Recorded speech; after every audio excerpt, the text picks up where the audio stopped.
took me 6 months to make the first main channel video because I have no fucking clue what I'm doing. But in all honesty, yeah, it took me 6 months to make this video, mainly because I had other editing things that I had to do, mainly the 24-hour long Five Nights at Freddy's stream that I did. Yeah, that took about a week to edit. I also learned that my little tiny goblin pea brain can't fucking can't read off of a full entire script, so I had to get the entire, like, massive fucking script that I made before and move that all into bullet point form, because I like to blabber more than I thought, apparently. And on top of that, getting the footage of all the specimens, specifically the unknown ones, which for some reason 2 of them just really didn't want to fucking show up during my playthroughs, took a long time. I kid you not. Literally 2 unknown specimens have been stopping this video from being made up until now. But with that all out of the way, the video has finally been made, which means I can tell you about a game which has recently 6 months ago, became one of my favorite games of all time, and that is Spooky's Jumpscare Mansion. For those who don't know about the game, it originally came out in 2014 and was made by Kumakira and was made into a HD version of the game around 2017. The game mainly revolves around you as the player going through 1,000 doors. However, it was also added in an endless version of the game, which, well, it's endless. You go on forever. There's infinite fucking doors. And throughout your time playing the game, you will run into things called specimens. Now in the main game there are 13 of these, but in the endless version of the game they add in an extra 5. And at any point, after discovering them for the first time, these specimens can just jump out of a rechase pool and chase you at any point in time, for some amount of time before deciding that you're too much of a slippery weasel, and will then proceed to go back to the rechase pool until they're picked out again. And rinse repeat until you get to the 1,000 rooms, occasionally meeting with the owner of the house, Spooky, who really doesn't enjoy it that you're actually making it through the mansion at all. But why am I talking about the specimens specifically for this video? Well, I just like the character design. Coming from someone who makes characters and monsters, I just love and adore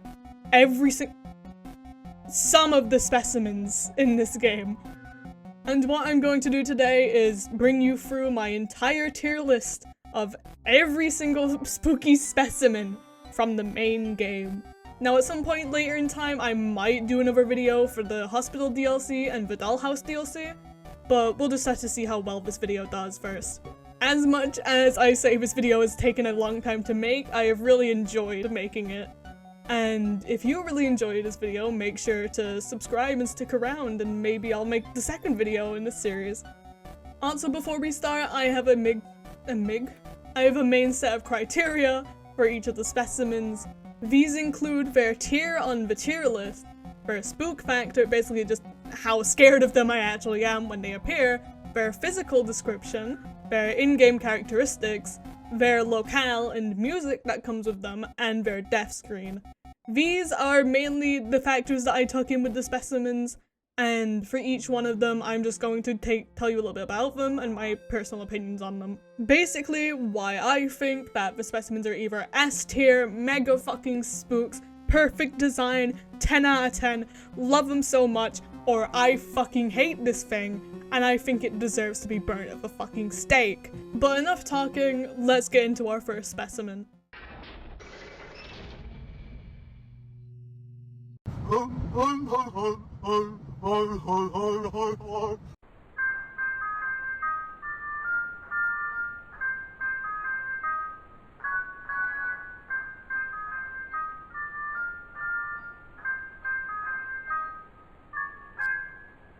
So as you can see with this first specimen, yes, it's a FNAF reference.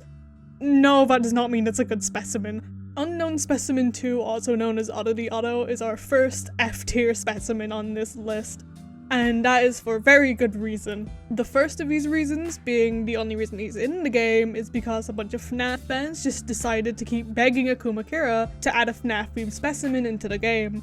And well, I mean, you got one. He just doesn't look very good, and he does absolutely nothing in game except from laugh his tiny little otter heart out every time he bashes down a door. So instantly, straight off the bat, there is absolutely zero spook factor for this specimen. There's not a single chance in a million years that I'm gonna be scared by Otto the fucking otter. And as I pretty much already stated, Otto is a brown animatronic otter whose eyes make him look like he is absolutely zonked the fuck out at all times. The only real addition to his design that I do like is the fact that his eyes glow in the dark, reminiscent of Freddy's little section in the first game, which, if you didn't know, is when you run out of power in the first game, all the lights turn off and Freddy sings you a little song before stuffing you in an animatronic suit. But yeah, for overall design, Otto really doesn't have much going for him. He's literally just Otto the animatronic otter. This also carries on into his in-game characteristics, where he doesn't do anything environmentally. He doesn't have much to him. He just is announced by a belly laugh, which is very reminiscent of, once again, Freddy's laugh in FNAF.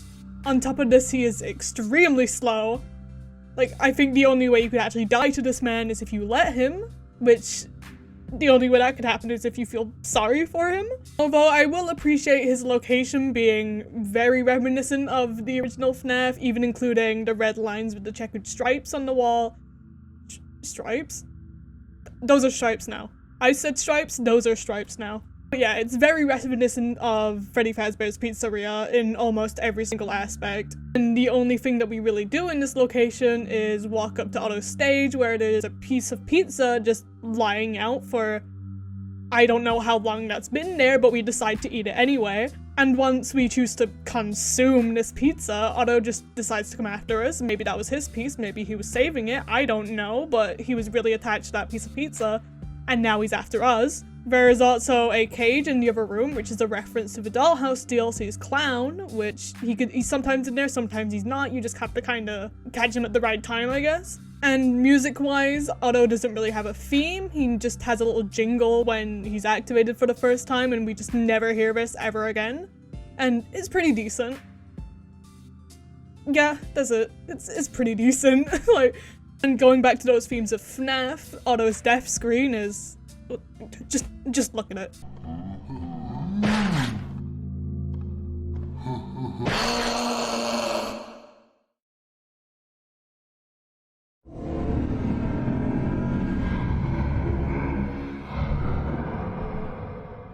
Overall, Otto is at the bottom of this list. Well, he's bad. I'm not even gonna show it. He's pretty fucking bad. He has nothing to him, and he's just playing the game as a joke, which I can respect Takuma Kira for.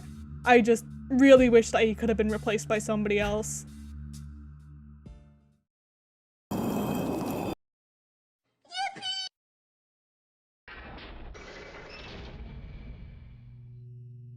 telling you, first you got to unlock this thing. EJ, come! Water!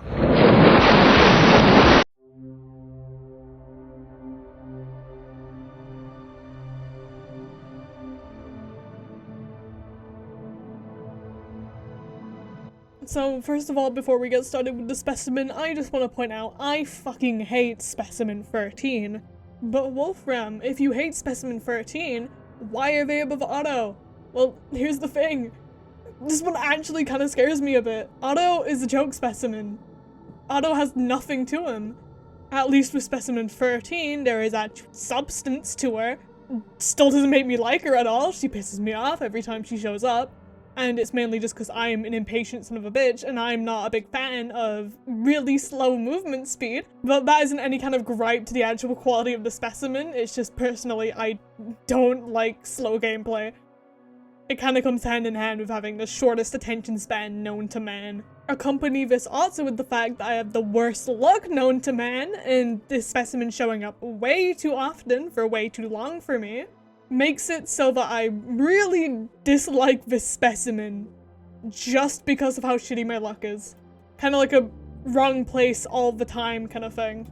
Also, Wolfram, you said that this specimen actually kind of scares you a bit. Why is that? Yeah, that's also just because I'm really bad at estimating where she is, and so therefore I have to rush to the next box with her about like 2 inches away from me at all times, and it's kind of scary. Physically, the siren is, well, she's just a siren. She has long grey messy hair, and you only ever really see her before the chase.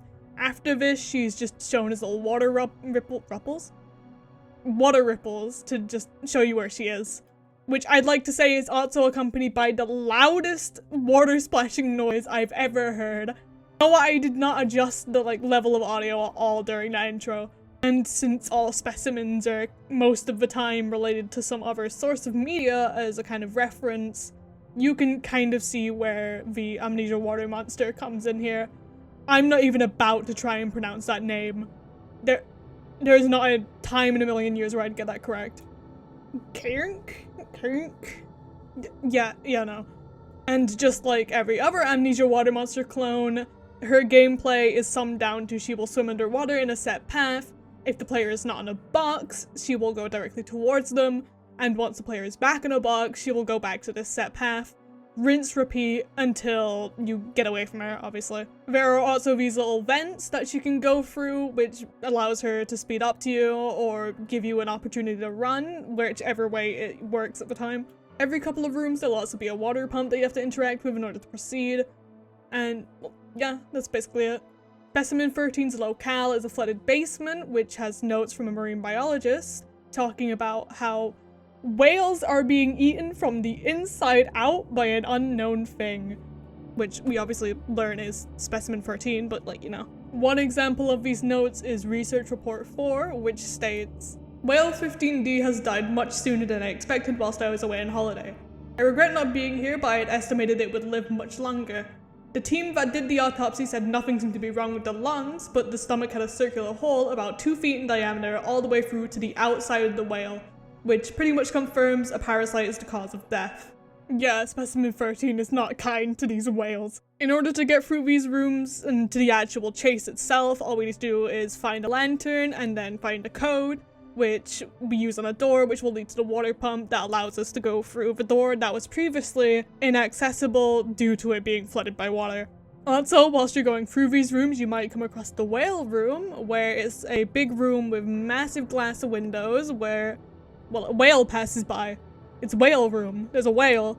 But a fun fact about this whale is that he's actually named Big Chungus in the game files. But after coming through that locked door, we go through a couple of rooms with boxes. Our lantern is snuffed out, we unlock a key to get to this other room, and then we find Specimen 13 sitting in a box, where once we approach her, she'll jump into the water and the chase starts. And here is the one bit of Specimen 13 that I will say without a doubt I fucking adore, and that is its music track. It gives off this really good sense of foreboding dread that comes with it being the final specimen. It also fits in really well with the theme of water, and it's just really dreadful in a good way, which really just comes as a general thing for this game. I adore the soundtrack, and Specimen 13 is no exception to that, no matter how much I fucking hate their gameplay.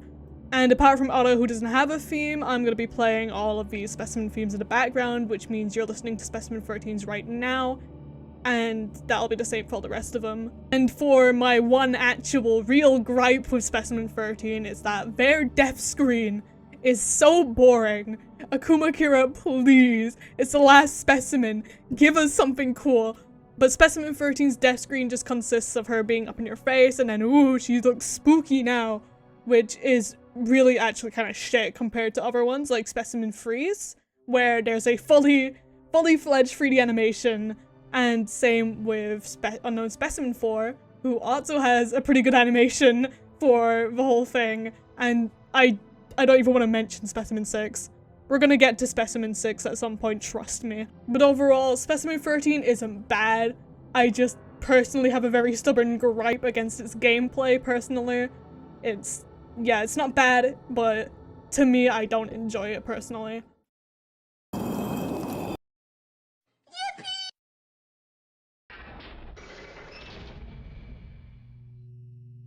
We must make sure that you do not appear here again. Bailiff, whack his pee-pee.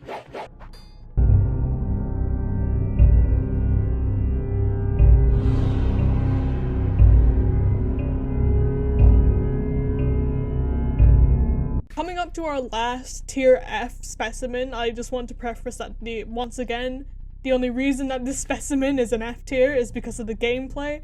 The actual design and the lore around the specimen is really cool, it's just the gameplay that kind of drags it down again. Spook factor wise, yeah, this specimen can be pretty spooky at times, especially when it's your first time playing, but it mainly just comes from the fact that in the specimen you have to hide, which means there's a time limit, and time limits freak me out in games. So there's the spook factor. As a physical description, the specimen can be split up into 2 separate parts, whereas the mansion itself, which is a big old faker and isn't actually a mansion, it's just pretending to be a mansion so that it can possess a host who will then attack anyone else who comes into the mansion. And then there is said host, who at the time when we come into the mansion is this old man. Yeah, he's just an old man. But Wolfram, what makes this old man dangerous? Well, my tiny little scarily nuclear green me. He's carrying a big fuck-ass scythe. I don't know about you, but even if he is a senior citizen, I don't want to get near that man. He has a fucking- he's got a weapon. It's also pretty clear to see that both specimens can be a reference to the clock tower, namely the Scissor Man and the Shining. Specimen 12's in-game characteristics is that you arrive at this mansion, and as you explore, you'll eventually be told to hide. Once hidden, the old man will enter the room and circle around for a bit before leaving. And rinse repeat, eventually you'll pick up items like keys and books until you get to the basement, where you'll find the bone room. Yippee! My only gripe with this whole thing is that it takes way too fucking long for the old man to leave. He shows up, circles the room about 2 to 3 times at this slow old man pace, and then decides to leave. It's just way too slow for me. Same with specimen 13 all over again, but it's just in a mansion this time. However, once you kind of figure out where you're going, all your rest of your playthroughs, you can just kind of go there, get your thing, get the hiding overdone with, and then shoot what's in the next room, so it's not as bad. It's a lot quicker than going through 40 rooms in knee-deep water, you know? After picking up your final key and hiding in this wardrobe, you'll be chased out the mansion by the old man, where all of that red smoke originally has turned green. Always love a little bit of change of scenery. Even if it does kind of look like I'm gonna get a secret ending for dying to a chemical attack if I stay here for too long. When being chased by the old man, he has a stamina bar just like us, which means sometimes he speeds up, sometimes he slows down, and every time he speeds up, it's announced by a scream, which, funnily enough, is the same as Howard's scream, and if you've watched my streams or you know me at all, you'll know that I hate that fucker so much that it embridles the rage of the fucking sun itself. Oh, and also, I wouldn't suggest trying to fight back. He knows how to parry you. And one more little fun fact, did you know that on certain playthroughs, the old man might even look at you directly in your eyes when you're in that final wardrobe? Yeah, he knows you're in there. He knows you're in there and he chooses to surprise you. Speaking of the locale, well, the specimen is the locale. And I gotta say, it's pretty good. Like, lore-wise, having a thing pretending to be a mansion inside of another mansion is a pretty unique idea. Same with the music. The music is really fucking good. It has a really good sense of building up tension when the old man is gonna show up, and just has the really good clock tower vibe. It's overall just a really good track and a really good homage to Clock Tower. Did I say that right? Is it homage? Whatever. Fortunately, it has the same fate as Specimen 13 when it comes to the death screen. All we really get is a view of the old man with a couple of bloody splatters and flashing images.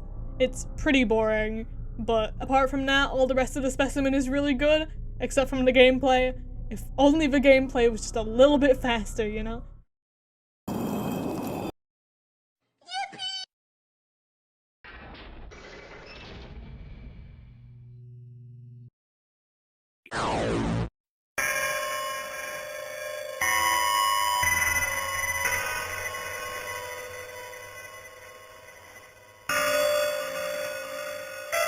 So I'm Scared is a game that originally came out in 2012 and got a massive upgrade in 2016. It's also where Whiteface comes from. I mean, the reason that it's in the game in the first place is just because AMG Sheena and Akuma Kira really liked the game and wanted to add Whiteface in because of it. And to be honest, it works really well as a specimen. I really enjoy Whiteface as a specimen. And the only reason that it isn't higher on the list is it's not favoritism. I don't know what favoritism is, but most people will know I'm Scared from the main fact that it messes with your computer, adding files and new messages to try and communicate with you, even going so far as making fake Steam notifications to help you at one point, which, that doesn't work anymore. I hate the new Steam update, but aside from that, the reason that there's no actual gameplay of it on screen like I would like is I'm too scared to play the game. That the title is accurate, although maybe at some point I might play it over on my Twitch, twitch.tv/1amwolfram, make sure not to miss that. But back to spookies. As a tier, Whiteface is a tier C specimen, which means we're out of the dookie tier specimens. These are the good ones. I love these motherfuckers so much. And for spook factor, yeah, Whiteface is actually pretty scary. He's announced by this really loud piano chime, which straight off the bat is just jarring, seeing as the rest of Spooky's gameplay, apart from Specimen 1, which is actually kind of ironic. Specimen 1, Unknown Specimen 1, both are fucking jarring as all hell. And on top of that, Whiteface's whole gameplay is that he will teleport to a random point in the room and will come through a wall at you. Yeah, I'm not the biggest fan of not being able to see things until they're right up in my face, so that's straight off the bat fucking massive spook factor. And for a physical description, well, Whiteface is a white face. He's a floating white pixelated face with no eyes and a scar on his left eye. Obviously, it's originally from I'm Scared, and as we've stated, it's in the game because the devs just liked it a lot. There's also a realistic version of the face, but we'll get to that later on. Once again, in-game, it's announced by a bell/piano chime, and as it appears, all the doors will become pixelated, and it will appear at the beginning door of the room, just kind of standing there, menacingly. And during its chase, it will appear at a random point in the room and start to make its way towards the player. This can even include behind the door that you need to go through, which means that no matter how hard you try, you will get hit. I've tried. You can also teleport after a certain amount of time to another point in the room, or after hitting the player. After 25 rooms, the rooms will just change to a really long pixelated hallway, and after another 15 rooms, the chase will end. Also, once the rooms become pixelated, there'll be these wires hanging from the ceiling, which are really inconvenient as it makes it so that I can't see shit past them. Although to be fair, when it's a bright white, like, glowing face that I'm looking for, it isn't that hard to miss him. For locale, he doesn't really have a locale, he just kind of exists, which you'll find for a couple of specimens is like this. But music-wise, my god, this music goes fucking hard. And I don't mean that as in this is sick beats, I mean it's making my heart do a sick beat. That shit horrifying. The repeat of bell chime and deep rumbling ambience is absolutely fucking horrifying, but matches the theme of I'm Scared so well, and reminds me so much of sequences in the game that I would rather never hear again. But here we are. And here's the absolute fucking kicker of this specimen. If you manage to die to Whiteface, you can get a second chance. Yeah, if you die to Whiteface, you'll be given a cutscene where Whiteface will approach the player after the text "Death is no escape" appears on the screen. At this point, you will be given a option to type something in. Typing in "closed," which is already typed in, or any kind of name or word, will close the game down. Typing "open," however, will start a second chase. And as you can see here, Spookies, just like I'm Scared, will bring up your actual name, which is why this isn't my footage. Thank you, Ryan J. You have a lot of Spookies footage. Yeah, Whiteface didn't want to show up for me. I had to resort to desperate measures. It's just like Otto. Otto is not my footage either. But starting the second chase will be put in a fleshy corridor with only 1 health left. If you look behind you, you will see that Whiteface is there, and he has a new look now. Yeah, that realistic version that I was talking about before, this is where it happens. He'll flicker between his old self and this new realistic self. Just random intervals. And honestly, I think this looks absolutely fantastic as a sprite. And it really brings me back to the old version of Spookies where everyone used to be 2D images. I remember those days. I'm not even old, and yet this is making me feel old. But yeah, during this section, Whiteface doesn't teleport, he stays behind you, and all you're really tasked with doing is running away from him. And after 10 loops of this room, you'll be given a second chance and you'll just be put back in your endless run. Which for someone like me, who's my top endless score is still in the 600s, yeah, that's pretty good. If I'm being honest, Whiteface is kind of a turning point in this tier list.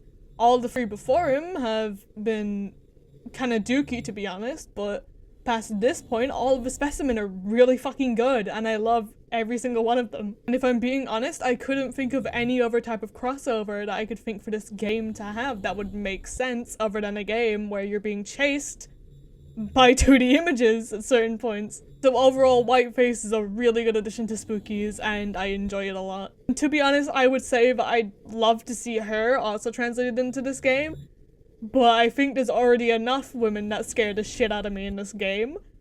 So...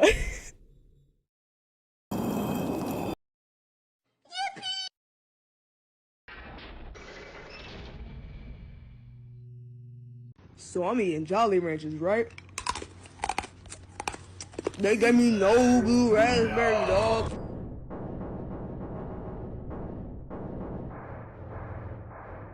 Even though it might not be the first specimen in the game, Specimen 2 is the first specimen to actually give chase to us. Specimen 2, also given the nickname of Goop, is our second tier C specimen. And as a physical description, well, he's a goopy little guy. The only kind of part of him that isn't made of a goop is the teeth that appear in his face. And as he's chasing us, he has a single outstretched hand, like he's trying to give you something that you dropped on the floor. And as shown before when I was speaking about references, Specimen 2 is a reference to the Lub Glubs from Adventure Time. And in game, since it's technically the first specimen to chase us, it doesn't really have much to it. But that's what makes it kinda good. Specimen 2 isn't too complex, yet not too simple. Perfect to not keep the new player bored, but also to not immediately drop them into something that will make them extremely agitated when they don't know what the fuck is happening. The main way that Specimen 2 messes with the environment is occasionally there will be green puddles on the floor, which if you step on them, they'll slow you down a bit. They're pretty easy to avoid, but sometimes in short corridors, they're unavoidable, and the only thing you can really do is sprint through them. To enter a room, a puddle will slide under the entrance door and Specimen 2 will climb out of it. However, if the player has gone past another puddle before this animation begins, then Specimen 2 will come out of that one instead. Which, to be honest, can add to the spook factor of the specimen, which is he's pretty spooky. He's not that spooky, but he can occasionally get me if I turn around and he's a lot closer to me than I originally thought. Which, with his ability to go through extra puddles and us being slowed down by said puddles, makes it so that sometimes he can be a lot closer than you think. Another little fun addition about Specimen 2 is that during endless runs, he is in the retrace pool from the start, so if nobody shows up, he will, even without needing to see his locale first. And since I showed before that certain specimens have different ways of interacting with the player fighting back, if you hit Specimen 2 with an axe, or the sword, depending on if you've played the Karamari Hospital DLC or not, he will fall down into a puddle for a couple of seconds and then rise back up again. Although if you hit him when he's over a pit, he will just fall straight down to the bottom of the pit and won't come back until the next room, which is really good for those massive pit rooms. For locale, Specimen 2 doesn't really have anything major. Specimen 2's locale is just a room that's like any other, except there's a puddle of goo on the floor and a note on a table. This note reads, "Spouting, splashing, soaking, innards ingest invoking, nailing never stops the choking." Which kind of gives this whole vibe that the specimen is in a constant state of choking, which doesn't sound very fun, wouldn't like to be him. But after putting down the note, we'll turn around and we'll see Specimen 2 rise out of that puddle in the middle of the room and the chase will begin. And for a first specimen, this is a pretty good introduction. Having nothing come at you and then just coming into this room with not knowing whatever the fuck that is on the floor, and then just all of a sudden, there's a specimen here now. Run! Specimen 2's death screen just consists of a PNG image shaking for a second before a line of text showing up, which also reads, "I know what you have done and what you have yet to do. But it's alright, because I am inside you now. We are one, but I am many." Which also begins to suggest that this is a fucking hive mind. There's a lot of Specimen 2s. which is also kind of confirmed from the fact that during endless mode, there's a chance for multiple specimen 2s to show up at the same time, and that gives you the double, like, achievement, using specifically specimen 2 as an image, not any of the other specimens that can also do the same thing. This is also suggested by the fact that during the main screen there are multiple faces, which mean multiple entities are inside of this one dev screen. I feel like I'm back in English class. I've never used the word suggest more than twice in a sentence up until now. Another fun fact about Specimen 2 is that its dev screen is also the loading screen when you open up the game, but just instead on the loading screen it's red instead of green. And also that note that you read in its locale, if you get the first letters of each line, it spells out sin. How nice. But overall, I think that Specimen 2 is a great way to start the game, especially when starting to introduce specimens. It's not too complex, yet it's not too simple. It's just a really nice design, and I like it a lot. He's definitely a good example of a tier C specimen.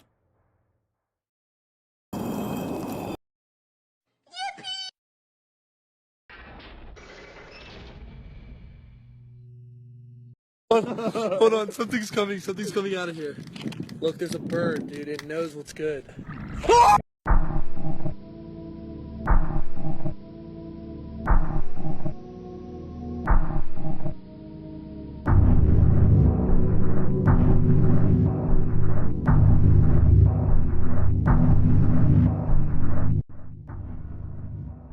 Yeah, that took way longer than it should have to do.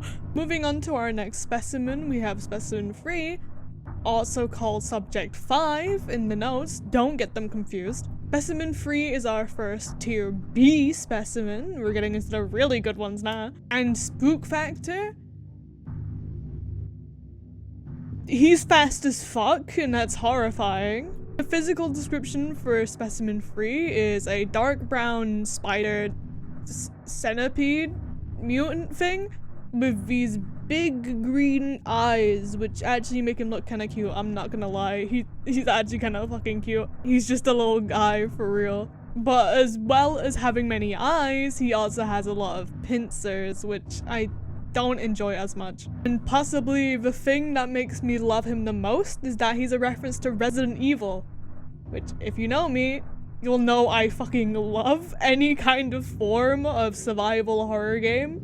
Resident Evil heavily included, but more specifically it's a reference to the Umbrella Corporation and their many experiments that they do throughout the game series. Also a movie series. The movies aren't that bad. They're not that bad, they're actually pretty good. Go watch them. During Specimen 3's chase, there will be tunnels in the roof that Specimen 3 can crawl out of, just making it even more fucking terrifying.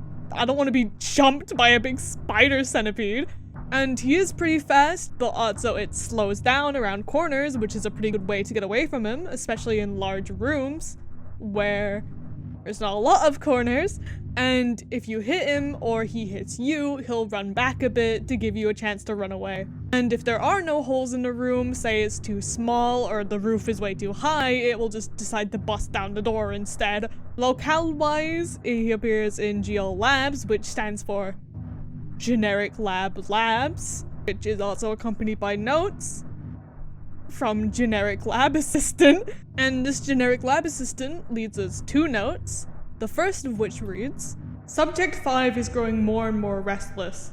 I told Spook we need more funds for sedatives, but she just laughed and flew into the ceiling. Without more chemicals to keep these things docile, I'm not sure how much longer we can keep them here safely. Which, my god, spooky fucking savage says, oh, you need this thing to keep these horrifying monsters at bay? Nah, fuck you. Floats into the fucking ceiling.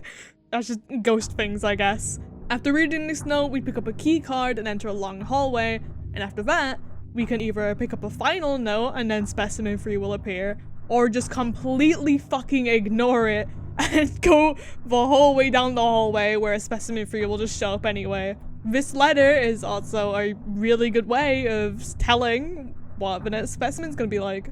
The letter reads, I believe Subject 5 is loose. The glass around its container is shattered and I can faintly hear clicking coming from the ceiling. I don't know what will happen now. If it is out and alive, then this is probably my last report. The clicking is getting louder now.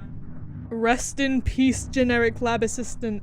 you are as generic as ever, and as the note suggests, the clicking is probably the best way, well, apart from the massive fucking holes in the ceiling, of telling when specimen free is here.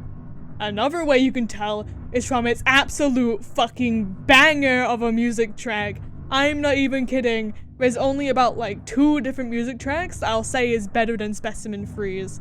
It is absolutely amazing, this track. And it's also the reason why I decided to spend about 20 minutes doing way too much for that intro. Like, I don't know how to like get across how much I love this track. It fits Specimen Free so well and has this all kind of like, it's what you would imagine a lab kind of track would sound like. Something that came from a laboratory, is some kind of experiment. This is what its theme would sound like. To be honest, it might also just be my massive bias for anything that is deep and grumbly in a music track. I mean, I am the person who bases all of my music taste just on how good the bass line sounds. Lyrics, don't need those. Give me a good fucking bass line and I will fucking listen to that shit for the rest of my life. And just like the music track, Specimen Free's death screen, as shown before when I was talking about Specimen 13, is possibly the best one in the whole entire game. I absolutely adore its death screen and how well made it is. It also gives some more lore into how Specimen Free is as its own thing. Specimen Free's death screen consists of being taken back to GL Labs, where we find out that there is not 1, but 3 different Specimen Frees. It's kind of an ironic number. But during this sequence, we see them all individually come out of the holes, as text flashes on screen, which read, "Once, in a land of dreams, I thought I could be free. But now, the hunger never sleeps." Which, after this, we then proceed to get assumably mauled by all 3 versions of Specimen Free. Yeah, you're pretty fucking dead. With Specimen Free having both one of my favorite music tracks and my favorite death screen, you might assume that I think that it would be an S tier specimen. However, overall gameplay-wise, it doesn't really do much. You can kind of just run away from it, and there's not much to it. It is also pretty fucking horrifying, but there's still way more that we have to get into.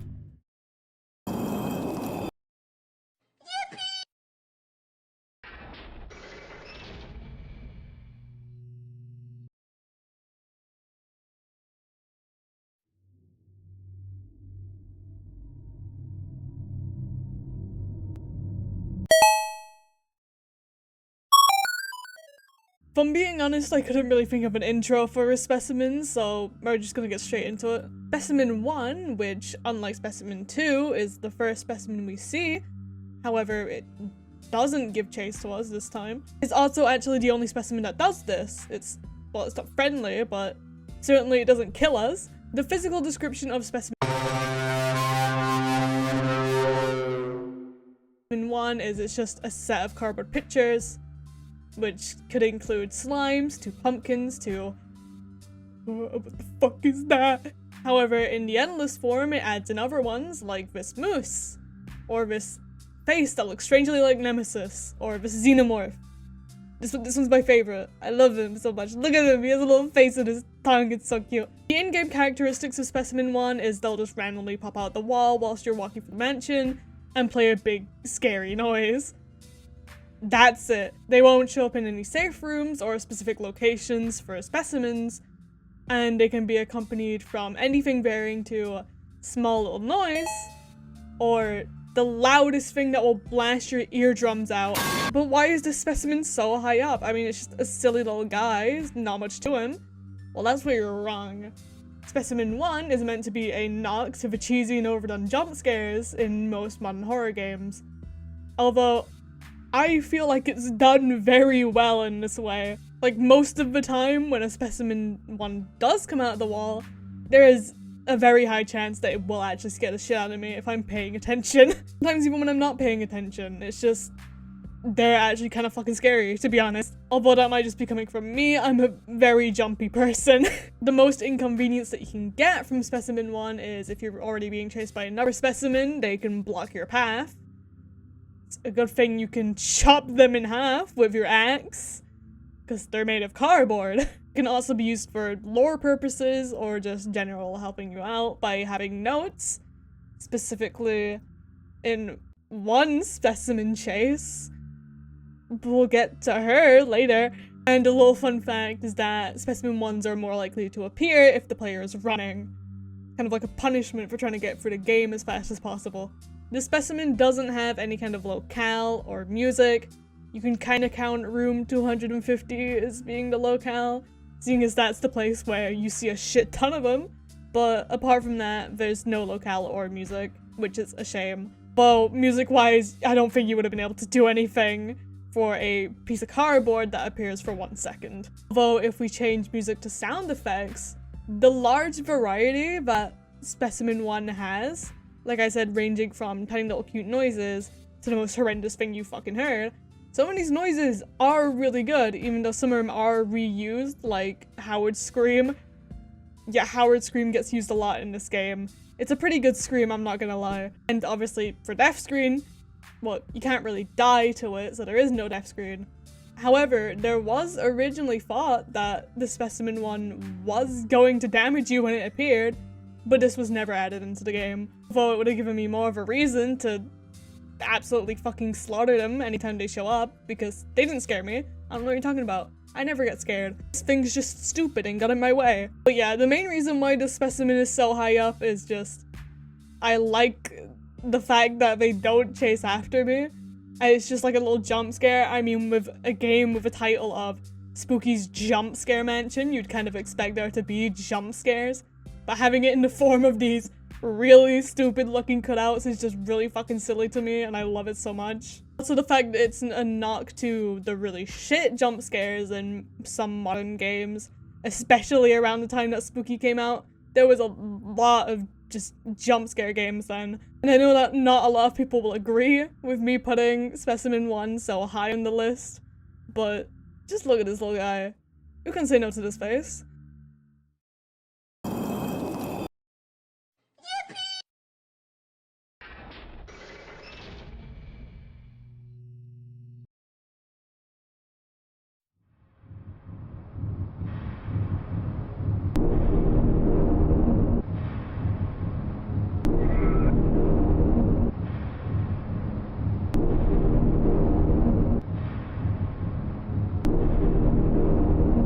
Coming in on our next Tier B specimen, the Taker, also known as Specimen 9, is probably one of the more infamous specimens known on this list. The main reasons either being you've seen videos where people have gone AFK in the game and gotten killed by the Taker, or you know him as being the final boss of the game. Now, the spook factor for the Taker gets lessened a lot more after you know he exists, but for first-time players who have no idea about the Taker being a thing, he can be one of the most horrifying things in the game.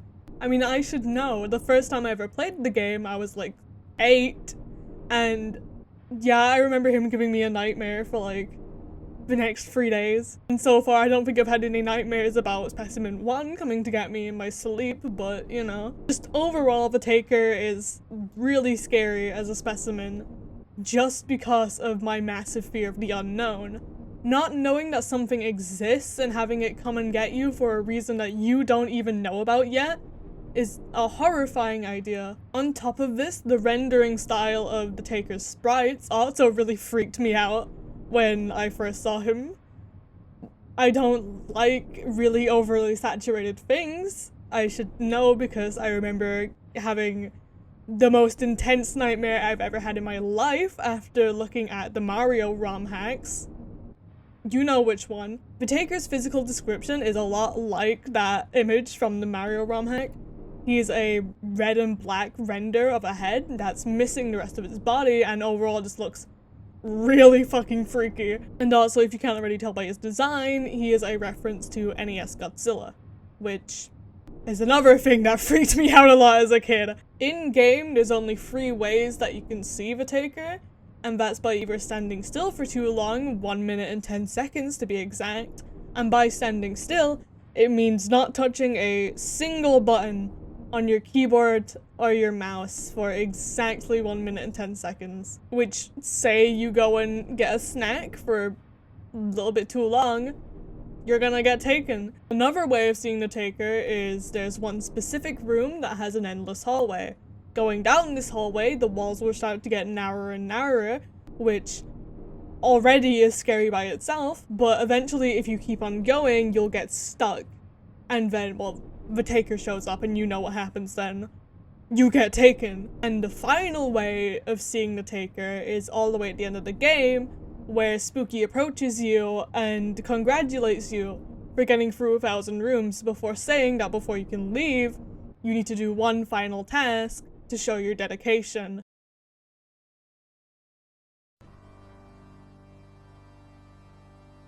This task is fighting the full form of the taker, where he gains the rest of his body and you're forced to do a pretty basic boss fight, but for a game where you're going through doors, it's pretty fitting. It wouldn't make any sense for there to suddenly be a Dark Souls style boss fight at the end of a game like Spooky's. The main rundown of this fight is just avoid his attacks until he does this little beam bot. Is it a bot? It looks like a marble. It looks like a glowing marble, I'm gonna be honest.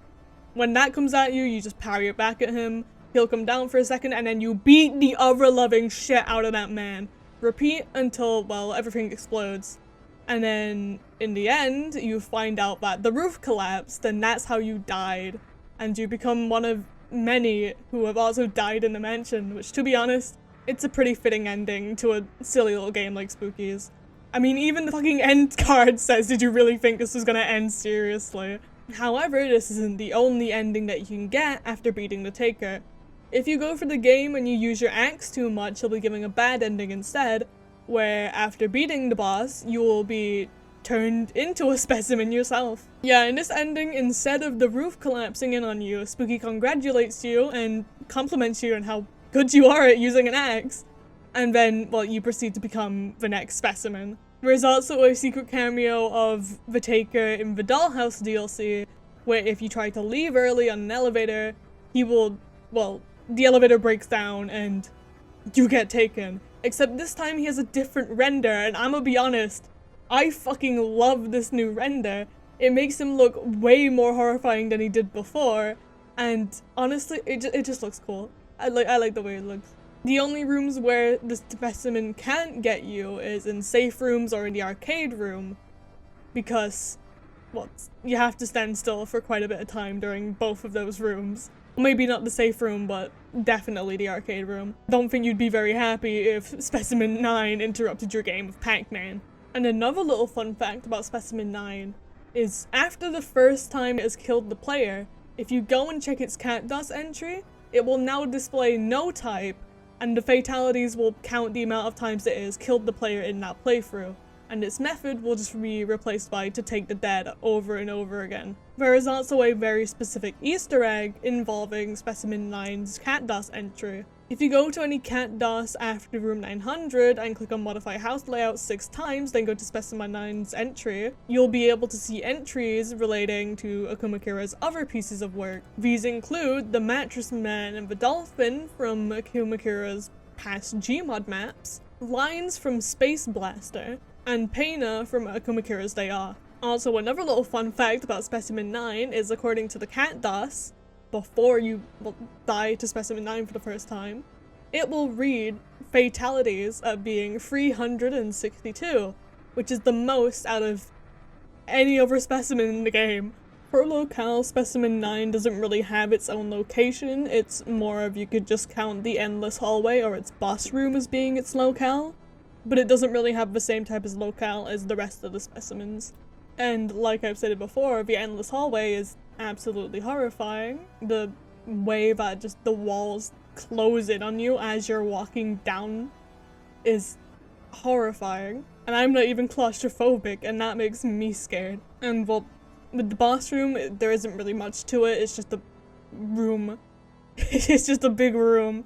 However, if you go to before the boss fight begins, you get probably one of the biggest twists about Specimen 9 that exists. Before entering the boss battle, the player will go through a white room where there's a radio which says, "I'm taking all those logs they keep throwing out, and I'm nailing them together. And on the wall, you will see the number 731, which is a reference. Give it a moment. It's a reference to Unit 731. That is correct. You heard me right. The absolutely infamously horrible experiments that went down at Unit 731 is the reference for Specimen 9. This ties into what the radio says, as they referred to their test subjects as logs, because they burned them. It's absolutely fucking horrid. And just this knowledge alone makes it so that Specimen 9, to me, is probably the most horrid lore-wise. Having something come from Unit 731 and end up in a state where it's so powerful they had to actually take it apart because, well, it was too powerful for them to contain. And even as I said before, that another specimen would have made more sense to be a boss, after finding out this information, it makes it clear why Specimen 9 is the boss for the game. And we're not even done talking about the specimen yet. Going on to music, the track that plays before the specimen shows up is absolutely fucking dreadful. Once again, in a good way. It builds a really good sense of dread of, like, absolutely not knowing what's about to happen to you in the next few seconds. Along with the music in its boss form, which gives off this sense of grand and powerfulness, which Specimen 9 definitely has. It's also really good at bringing in this sense of conclusion that you're about to beat the game. And for our final thing about the Taker, this is the longest section so far that I've talked about a specimen, but it's really worth it. We haven't even gotten to, like, the S-tier specimens yet. Wait until we get to those. But for our death screen, when you are killed by Specimen 9, you'll get given a screen of Specimen 9's face, along with the text to take the dead over and over again. And then it will take you to a black screen with a screensaver, which says Catwin, and look at it, look at the little guy. He's happy to be here. And then once clicking back into the game and interacting with it, it will give you to another black screen where lights will slowly flicker on until you get to a door, which Specimen 9 will then come out of, and yeah, you get to take the dead again. Overall, Specimen 9 is a specimen that at first I didn't really think much of. I thought he was just a spooky little guy, but after learning about he became very clear as to why he's the final boss and why he's so important to the lore. However, I personally don't think he's S tier just because of, well, it's not favoritism, I swear, it's not favoritism.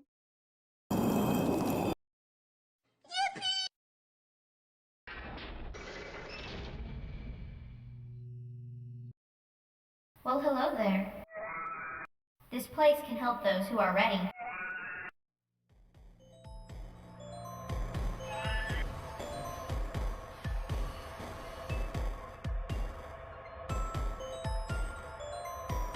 Getting to our final two tiers on the tier list, we have Specimen 7, who, in the best way of describing it, could be either a wall of flesh or symbolism for therapy. You heard me right.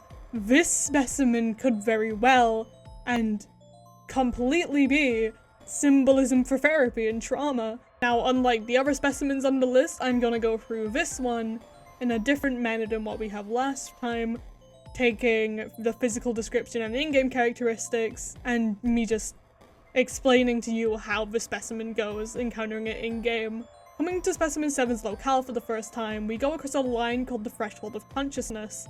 And once we do that, the wall will explode to reveal a massive room, including a just as massive clock with just as massive sounding clock ticking. Also included with that room is a white cat, who, walking up to her and choosing to speak with her, she'll give us a very light greeting before we go through another door and end up back in the mansion. This is only for a few rooms though, until we come back in this room. This time, the cat is still there, but now we have 3 different doors to pick from, except only one works. Going into this door, we encounter an office, but the windows are fake, and at the back of a room is a computer which says, "Be like who you are to others. Be a part of something. Follow the group." Also in the background we can hear a faint phone ringing noise, but that's just kind of an office ambience really. If we decide to talk to the cat, however, she will say this. The mask you wear serves its purpose well, but be careful not to lose yourself in it. Which, putting two and two together, we start to see where the specimen comes in with Jungian psychology. And for those who don't know what Jungian therapy is, it's just working with someone to help them recognize their potential in themselves and working towards a growth of themselves. It's just this kind of very spiritual, personal growth kind of thing. Only relying on what has been holding them back personally and trying to get that away from themselves to be better. And in the context of the white cat, she's telling us to be ourselves and to not conform to outside groups because we might forget who we actually are. In this case, the white cat is helping us. The white cat is trying to help us better ourselves. She is the therapist in this situation. And obviously the text on the computer telling us to conform is possibly our own psyche or something inside of us that's telling us to not be ourselves. This repeats again, and in our second room, which is, well, the worm room, which kind of describes itself, is a room that is split into two different sides, a yellow and a pink side. And on the ground there are these weird red worms. Red worms squirming around on the floor, and at the back of the room we'll see a clock handle, and no matter where we walk in the room, that handle will be always pointing at us. Walking up to the cat and talking to her again, she has this to say. Two sides of the same coin. Knowing your projections can help you achieve freedom. Which kind of means the same thing as before. Knowing your projection could be talking about the same kind of conformity as before, but this time talking about how you need to find what you're faking about yourself and how to avoid that, which is definitely leaning towards the finding what's holding you back and improving yourself thing of Jungian psychology. Apart from that, there isn't much to this room, and going on to our third room, we have the space room, which is this very trippy room with a purple galaxy style to it. And we get one more message from the cat, which is, Balance is the key to keeping your mind free and sane. which could be talking about not putting too much into something and burning yourself out, which for a lot of people can be a very big problem with not getting stuff done. Burning yourself out is one of the very big things of holding yourself back and not getting to do the things you want to do because you either don't have the effort anymore or you're just too tired. And after exiting the space room to go and get back to the normal mansion, we're instead treated to a void room, which is completely pitch black apart from the cat, who gives us one final message. Knowing your shadow can greatly help you, but be ready to see what you'd rather not be.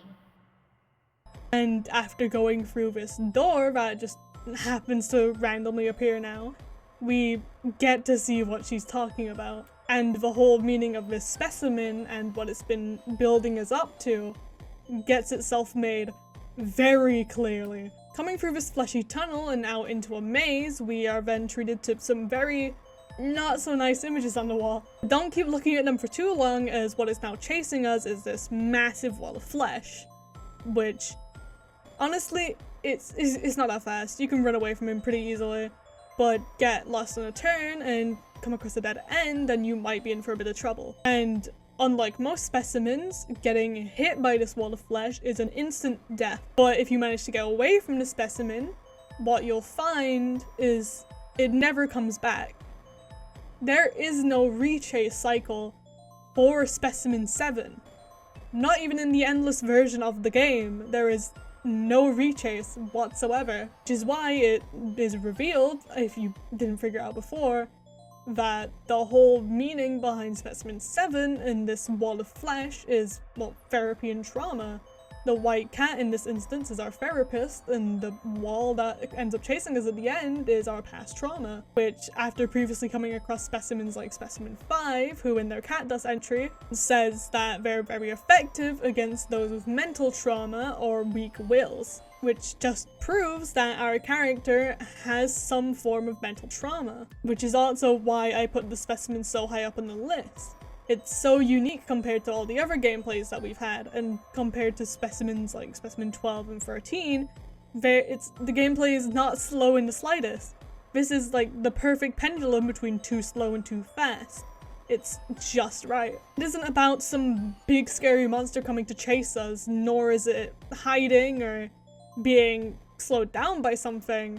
The game just sits us down and gives us this little therapy session before taking us on our way. Which, in a time like running for the mansion, getting spooked and scared by every single thing that we come across, Specimen 7 is a very nice change of scenery. And it might not be confirmed, but going across the threshold of consciousness makes me believe that none of what we see here is real. Threshold of consciousness implies that we are not conscious. We are not awake and, well, we're asleep, or whatever we're seeing in front of us isn't what our conscious eyes are seeing. And that massive wall that we see at the end of the game is our own mind messing with us. It's our own trauma coming to try and kill us, drag us back into it, and, well, not get through the mansion. And the white cat is the opposite effect. The white cat is building us up. The white cat wants us to overcome this wall of flesh.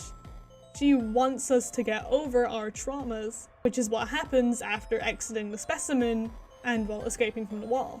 We overcome our trauma, and that's why we never see it again. All of the imagery on the walls and the dead-end turns are our own brain trying to trick us to stop and to, well, sink into our trauma once again. Specimen 7 is just such a change of scenery, and, well, I love it so much. That's why it's 3A. Now, going back to a gameplay standpoint, obviously the locale is the specimen, but talking about music, the music is so well done.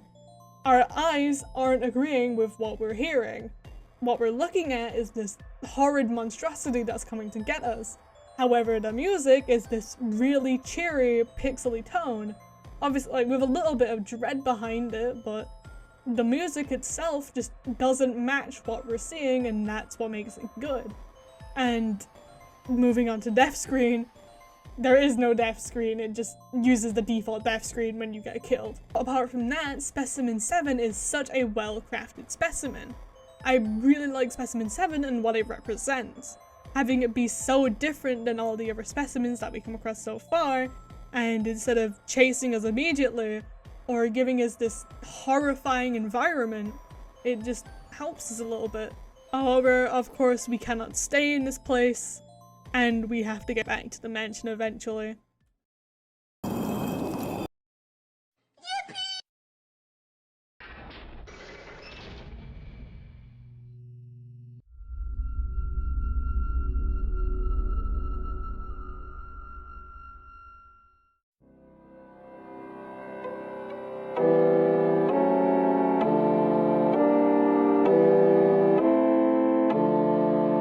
So, as I said before, with the Taker being one of the more infamous specimens on this list, I'd probably be one to say that this next one is the most infamous one. Maybe not for his physical design or anything that he does in-game, but I can bet damn well you've seen that death screen, and you know why he's so far up because of it. But if you haven't, we'll get to that in a minute. Specimen 6, also known as Ben the Merchant, is our next tier A specimen. And for a spook factor, much like Specimen 3, but instead of it being arachnophobia, I have whatever the fuck needle phobia is. I've never been a fan of needles, I'm fucking horrified of them. You put a needle anywhere near me, I'm running away to the other side of the fucking building. On top of that, he also has the added spook factor of being a puppet.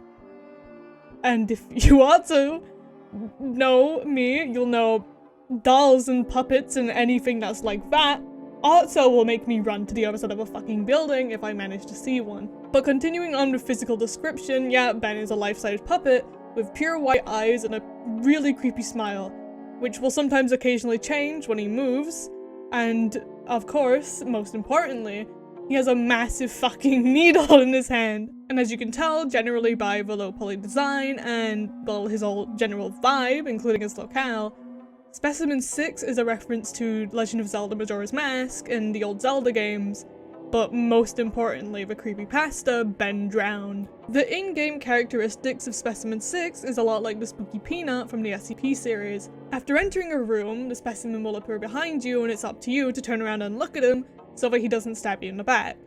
Looking at him for 10 seconds will cause him to move again, but looking away from him causes it to happen faster. If he is hit with the axe, then his strings will be cut and he'll fall on the floor until the next room. This also deducts rooms from his chase, so it's very much a good idea to do so. The locale for Specimen 6 is very much so a reference to the old Zelda games, having a very similar design to the Shadow Temple from Ocarina of Time, as well as the bottom of the well, which I know for very not reasons that made me stay up at night. The style of Specimen 6 locale is very dungeon-esque and has puppets and masks lining the walls. Around this locale you can also find notes which go in depth about the specimen's backstory. The entirety of these lists go as follows. One day a strange merchant came to town. He sold handmade puppets and trinkets, and all the children loved his store and his gifts. But the town couldn't support his store because all the other shops were failing. The other shopkeepers became jealous. So one night some of the townspeople took all his puppets and threw them into the river. But just afterwards he came running to the river crying and wailing that his children were being drowned. He dove into the river trying to save his possessions. The townspeople, bitter and still angry, watched him frantically thrash and dive into the river until he never came back to the surface of the water. Although not what they wanted, the shopkeepers were satisfied. Years later, the children of the town began to go missing. And as more and more children disappeared, people began to find more and more puppets in the forest and around the river. These puppets seemed almost to look like the missing children sometimes. So it's pretty easy to infer that after drowning in the river, the merchant, well, Ben the merchant, then became Specimen 6, who started to turn people, and well, specifically the missing children, into puppets, which is a horrifying image. And honestly, the way that Specimen 6's backstory is laid out kind of like a folktale or an old children's book just adds to that level of creepiness that he has. Having him being presented like some kind of boogeyman or some kind of folktale story that possibly the parents of the children in this town would tell their kids is just absolutely horrifying. I remember being a little kid and actually believing in these kind of tales and the kind of terror that that can have. Being a little kid and firmly believing that if you do something, then something like an evil monster will come out and eat you is a very scary feeling. And if I'm being honest, it's one that I have not felt in a very long time and definitely don't want to anytime soon. Like, I remember back in my old creepypasta phase when I was around 7 or 8, I used to firmly believe that Tails doll was a real thing and he was going to come and kill me. Yes, fun memories. But yes, I remember firmly believing that if I went into my bathroom, turned the lights off, and played Can You Feel the Sunshine on loop on my laptop, then a fucking demon would come and get me. So that's the kind of feeling that Specimen 6 goes for with its backstory. Well, obviously we as the player know he's real because he's right in front of us, you know? But being a kid, hearing the story about this man who drowned and is now turning people into puppets, I'd be fucking scared. I wouldn't be going out in that forest anytime soon. And moving on to music tracks, Specimen 6 has one hell of a music track. My god. This track has this absolute eeriness to it. When we're talking about Specimen 7 and how it's not creepy, it's not spooky, but it just feels some kind of wrong way, Specimen 6 has a very similar feel to it. It's just this very eerie, dreadful, you know something bad is happening when you hear that tone. The almost backwardness of the notes make the whole track seem wrong, and that's what's so scary about it. Specimen 6's track has this sort of despair feeling to it. Can't really put my finger on how, but it just, I hear that track and I know I'm in for a bad time, you know? It's very spooky and it's very well done. And you know we have to talk about it. Specimen 6's death screen is possibly one of the most effective in the game. I feel like up until this point in the game where Specimen 6 is introduced, possibly apart from Specimen 5 and maybe Specimen 3, none of the death screens are overall very exciting. And if you haven't died at all throughout the game to even see a death screen, Getting killed by Specimen 6, whose gameplay is not like any of the other specimens whatsoever, and getting greeted with this. Yeah, it's gonna be a very scary experience for you. Especially for someone like me, who is absolutely horrified of needles.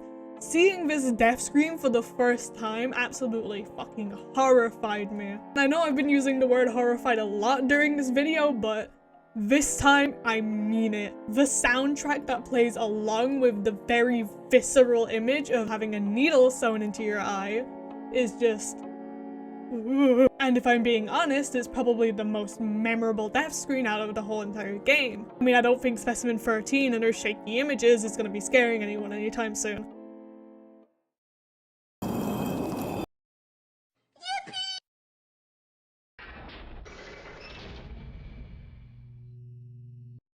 Yes, I sure do love nature.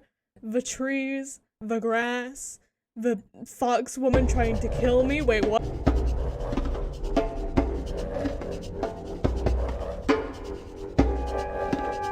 Moving on to our next Tier A specimen, we have Unknown Specimen 4, also known as Tersiak, and I'm gonna hope I'm fucking pronouncing that right, because I don't know any other way of pronouncing it. And straight off the bat, spook factor. Getting blocked in by a moose with a fucking girl who's about to maul me behind me is honestly fucking horrifying. And some of the honestly best scares that I've gotten from this game is when I'm running away from Unknown Specimen 4, I run out of stamina, and all of a sudden there's a wolf blocking my way and I'm just dead. But moving on to physical description, Tersiak is a woman with short white hair, white wolf-like tail, and antlers. A strange combination, but we're going with it. And to be honest, her physical design is probably the least scary specimen of all of them, even with Specimen 1 existing. And the reason behind that is simply just Akumakura got tired of drawing spooky stuff and decided to make Unknown Specimen 4, well, not spooky looking. And well, apart from that, there isn't really much when we talk about physical description. And moving on to in-game characteristics, she's a lot like the regular Specimen 4, where she can go over walls and she'll float over pits. However, what's different about her is that she has a cyan mist that covers the screen when she appears. There's also these animal spirits which will block the player's path, normally moose, bears, and wolves. They take one hit of an axe to go away, but can be a real hindrance if, like I said before, you run out of stamina and she's right behind you. Why do you run, child? Why do you run? Locale-wise, we are again in the outside area, much like Specimen A, but this time it's blue and there's a cabin and it's all snowy and it's really nice and I like it a lot. After passing this cabin, the chase will start, and so will an absolute banger of a music track. I know I say it a lot, but I like a lot of the music in this game. Akumakura did a really good job at composing these tracks.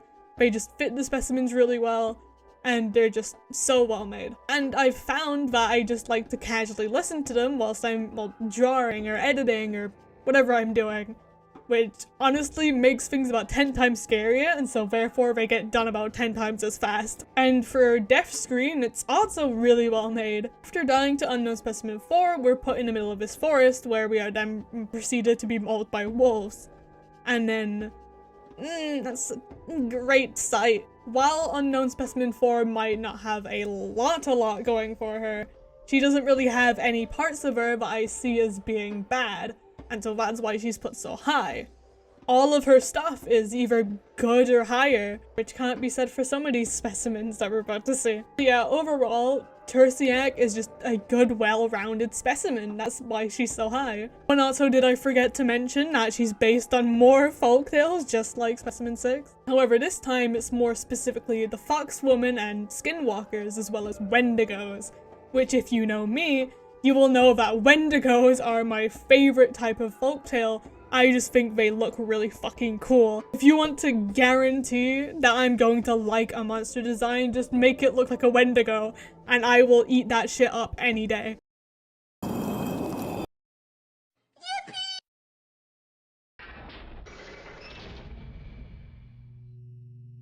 Chicken.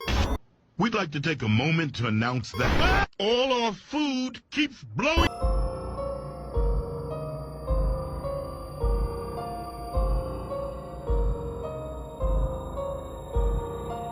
Moving on to our next tier A specimen, we have specimen 11, also known as the food demon. And this specimen's spook factor is, well, first of all, its music is absolutely horrifying, but also, it takes away doors. It takes away the fucking door. As a physical description, the name food demon is pretty bang on. I mean, he's got a demonic design, and he's made of beef, I'm pretty sure. Top of his head, he has a halo made out of fire, and his eyes actually make him look kinda spooky, to be honest. Apart from that, there isn't really much to talk about with him. He's just a very stereotypical looking demon, and there isn't really that much to him. However, talking about in-game characteristics, well, he floats over pits and goes through walls, much like other specimens.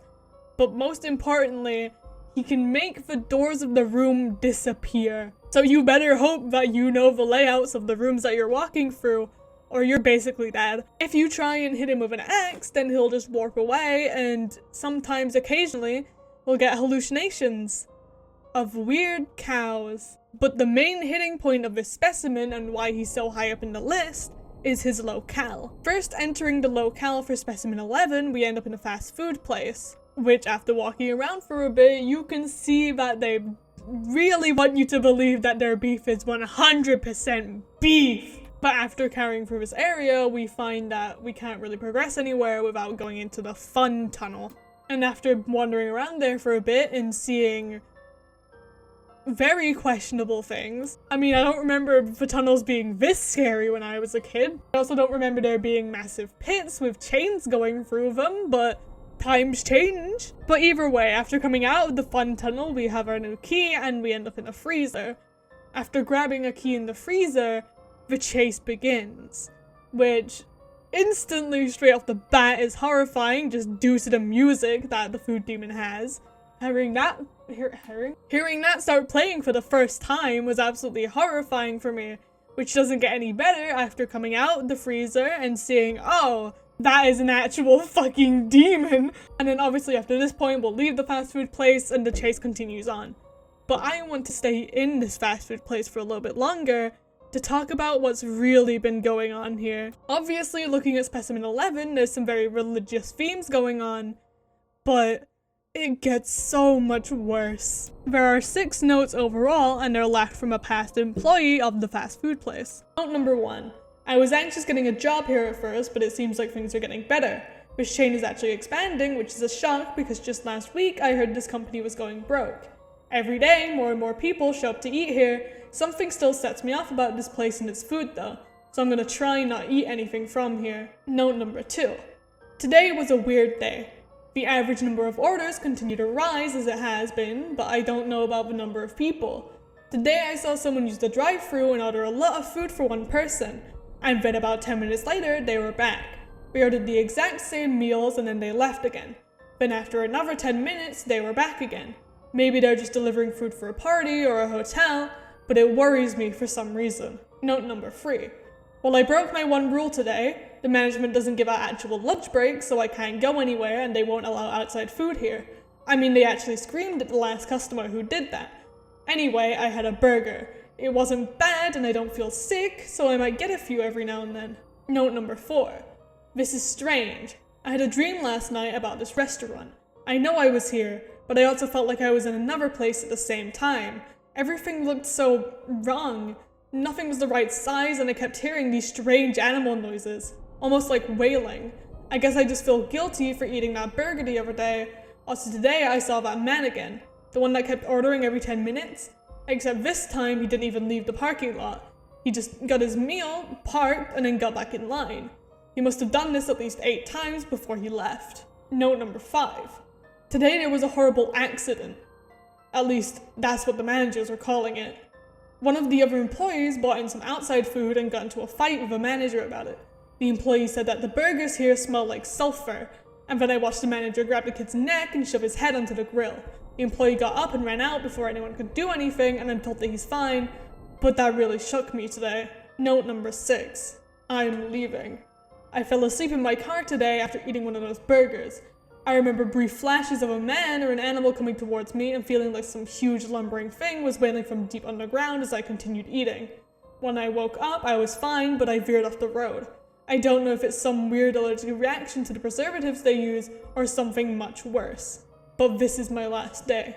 And obviously after reading these notes, we can then see that specimen 11 or some other powerful entity has some kind of influence to make these strange burgers, which are definitely not made of beef. These burgers have been making people have this obsessive nature towards them where they just have to keep eating them or else they'll hallucinate, or they get hallucinations after eating the burgers. Having the story come from a first-person perspective from someone who's worked here just makes the telling of it so much better. And honestly, out of all of the backstory notes that we get for specimens, I'd have to say that specimen 11's is one of my favorites. Even down to the burgers just being said that they smell like sulfur kind of leans into a fact that something badly religious is going on here. And speaking of religious undertones, if we go to the death screen for specimen 11, we'll find that after dying to the specimen, we'll be put in some kind of meat tunnel, which even the walls are made of beef, quote unquote. After walking through this tunnel, we'll come face to face with specimen 11 himself, who, after we walk into him, will begin to hallucinate, and after coming in contact with him, we'll be shown one final screen where we are flashed by hallucinogenic images of the weird cows again, and also 2 lines of text, one in normal and one in binary. Reading our first line of dialogue, it says, "With every bite with bone and skin, the temple groaned and shook again. His dwelling place did I neglect, to the end with bad effect." And reading the binary text translated into normal text, it says, "Believe in God, but question the teachings of men." And I'm not religious, but it's clear to see that something sketchy religious style is going on here. Maybe some kind of cult, or maybe some kind of other thing. But overall, the whole vibe of specimen 11 just has this really religious undertone. And coming from games like Faith, religious horror is probably one of my favorite styles of horror. The idea that people can easily be persuaded to think something when religion is involved is a very real kind of horror. And specimen 11 is very good at encapsulating this type of horror within itself and its locale. And overall, I just think that specimen 11 is a very good specimen, both story-wise, design-wise, and especially music-wise, and he should be talked about more, because I never see people talk about him as much as we should be.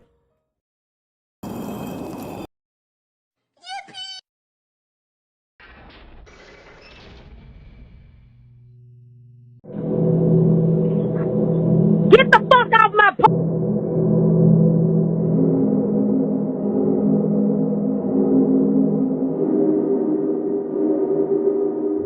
And our last tier A specimen is Spooper, also known as Unknown Specimen 3. And just like with Specimen 12, the spook factor for Spooper comes from the fact that you have a time limit whilst he's chasing you. And by chasing you, it is a very loose term. The physical description for Spooper is a kid in a ghost costume. However, since it's requiring gameplay to carry on, you have to hit him with an axe. He will slowly get more torn up and bloody, and we eventually are revealed that inside of him is this massive eyeball, where we are later revealed that this is a parasite. Spooper is a parasite. He also comes with this red eyeball thing, which can show up sometimes. Looks kind of like Mike Wazowski, but I'm not gonna argue with it. Moving on to in-game characteristics, when Spooper shows up in your run, he will block the door up to the room that you're in. The only way to get past him is to hit him with the axe. Repeat this for a couple of rooms and we'll end up in this really gross looking set of rooms. I kid you not, this shit looks grimy as all hell. Once we enter these rooms though, our health will slowly begin to tick down, and if we spend too much time in these rooms, we will eventually die. This comes into what I said before as chase being a very loose term, because nothing is actually chasing you here. Nothing can like run up to you and hit you if you stand still. The only thing that's damaging you is the time that you're spending in here. There's also a chance that you will just throw up randomly, and I say it's a neat fact, not because I like the vomit part, but because there's a chance that a fetus will come up with it, and that is a reference to Silent Hill 3, and therefore I love it. Apart from that though, I absolutely despise the mention of vomit, and if anyone ever says that they're sick around me, I will be running to the other side of the building that we're in. I do that a lot. When I get scared, I just run away. The easiest solution. Probably why I like this game so much, to be honest. On top of all of this, there's a chance that you'll start seeing hallucinations whilst you're running through here of Spooper, and the weird meatball thing. For locale, the specimen doesn't really have a specific locale, but you could count the change in textures on the walls as the locale. And I'm gonna be honest, I might not be the cleanest person on earth, but just looking at these fucking textures make me wanna fucking slam some bleach on there. And I mean, if I was the player running through here, I don't think I'd be vomiting because I'm inhaling parasite spores. I'd be vomiting just looking at that fucking wall. The textures really do match the specimen though. The whole idea of disease and just grossness that the specimen has just really is a good match for the wall texture. This is the same for the music when Spooper shows up in your run. His music begins just whenever he decides to show up. It's not after you hit him or when the rooms change. It's just bang on when he's just there. So straight off the bat, hearing the start of his music track and seeing this sheet ghost kid, it's really unnerving. Especially when seeing the bloodied form, which honestly, the first time I saw this was when I was in VR chat and I changed to an avatar of him, and I kid you not, first time in a while I've been scared of my own reflection. Just the way that, like, the cute little face of the sheet ghost turns into this horrific looking image that I could only describe as it would fit in Slendy Tubbies. It looks like a Slendy Tubby's face, I'm not going to lie. But just the whole general design and vibe of Spooper mixes really well with the music. It just has this overall eerie, unnerving, something is wrong, and then the fucking drums and everything else kicks in and it turns into this really panic-inducing track as you're slowly losing health and you're inhaling these parasite spores that you don't even know what the fuck it is, and then you're vomiting and it's panic-inducing, and I love it. However, I do have to say for death screen, it is kind of lackluster. All we get for his death screen is a blank screen with text that says, "Beyond that door is another world. A world made of dreams. A world where your fantasies have come true. A world full of everyone's sick fantasies. A world lusting to include you." And I'm gonna be honest, out of all of the specimen death screens, I've at least had a little bit of sense of what it means.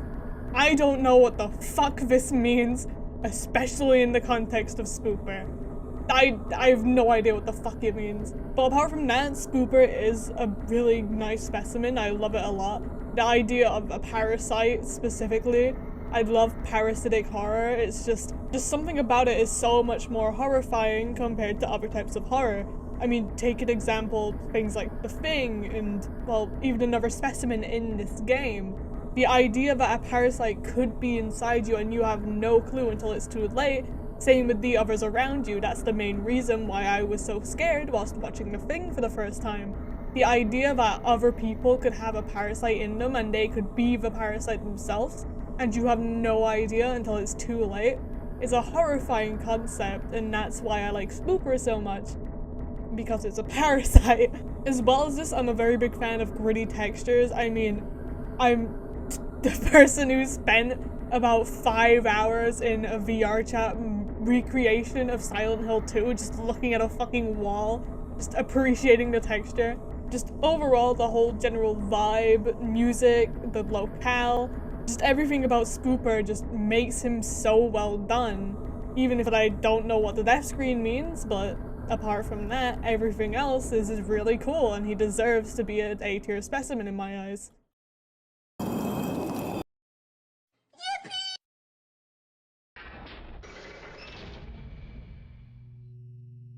I sure do love nature. Trees, grass. Dear Lord coming to kill me. What?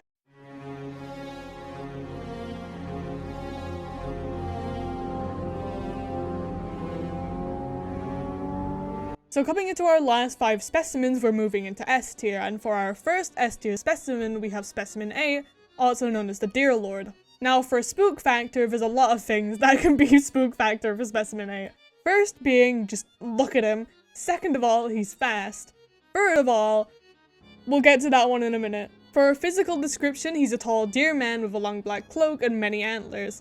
He has white glowing eyes and no lower jaw, but his top jaw is filled with spiky teeth. If you look under the cloak, which when he gets close to you, he'll open up the cloak and he will reveal that there's a rib cage and a shit ton of faces, which we can presume are the other people that have come before us and have died to Specimen A. And also, like every specimen that can go through a wall, Specimen 8 has a black swirl underneath them to just kind of indicate where they are when they're about to come through the wall. And also from physical description alone and just how the Deer Lord is, he's a reference to the beast from Over the Garden Wall and can also be a reference to Wendigos. And he also shows up in one of Akumakira's other games, Lost in Vivo, as a little Easter egg. Also talking about Over the Garden Wall, I absolutely adore that show, and if I ever get a chance, I'm gonna make a video about it. For in-game characteristics, whenever he shows up, there's a static overlay, and there's no effect to using the axe on him, even though you get it in his area. And he can go through walls and flow over gaps. But the difference between him going through walls like other specimens is that when he goes through a wall, he opens up a portal. And with this portal, he will get to you in a second. Exactly a second, no matter how far away he is from you. Now this only happens whenever he's actually blocked by a wall. If you go around the corner and he's not behind you, he will just go straight through the wall, like, directly to you. It is so fast, it's horrifying. And this portal is one of the main things that adds to his spook factor, because in the old game, he didn't have that. He just kind of went through the wall. But now in the HD version, he has this portal, and I remember playing the HD version for the first time and figuring that out, and it was surprising, to say the least. Another little fun fact about this portal is that what we're seeing through the portal, that red forest, is actually his death screen, but we'll talk about that in a few seconds. Talking about locale, when we arrive, we can be shocked to find that we're in the outside. Looking around, it just looks like we're in a normal forest, except there's still stone walls that are blocking our path and forcing us to go forward. However, as we walk through here, we'll find deer, who aren't very happy to see us, and aren't like normal deer. Yeah, they're gonna maul you. They're gonna try and eat you.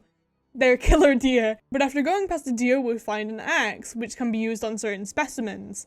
And after that, we'll go inside of a cabin. And coming into this cabin, we will find notes from another person who is in the mansion who thought they got out. The two notes go as follows. For a while I thought I had really escaped this place, but despite the trees and flora, I think this is actually just another room. I did, however, find deer, so I might at least get to eat. They make some strange sounds though. I don't know what they are, but they are definitely not deer. I tried sneaking up on one the other day to kill for food, but it saw me as soon as it got close. I was barely able to get away from the thing. I've managed to board up most of them, hopefully I can find another way out of here. And then after this we found a key and we'll break down a boarded up door. Probably boarded up by the person who left the notes, but we're gonna ignore that. In a place where you have to go through 1,000 doors, I don't think there's anything that's gonna stop you from going forward. After going through this boarded up door, we'll come across Specimen 8, who shows up in front of the player much like Specimen 6. But unlike Specimen 6, he's coming directly at us, which forces us to quickly go into a door before he can catch up to us. After that, the chase begins like normal. When you are killed by Specimen 8, you are taken to the Death Forest, which is a red forest with dead trees, and in the HD version of the game, you can actually walk around. You're not forced to go anywhere. It's similar to Specimen 11's death screen, where you're walking around in this non-Euclidean, I don't know how to pronounce that word, but you know what I mean. It's the Backrooms buzzword, it's that word, you know what I mean.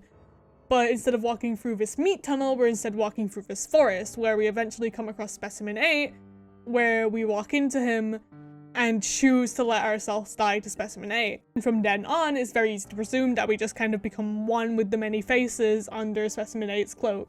Oh, and also speaking of music, because I forgot to do that, it's not in my notes. Why is it not in my notes? Why didn't I not write that down? Specimen 8's music track is really cool.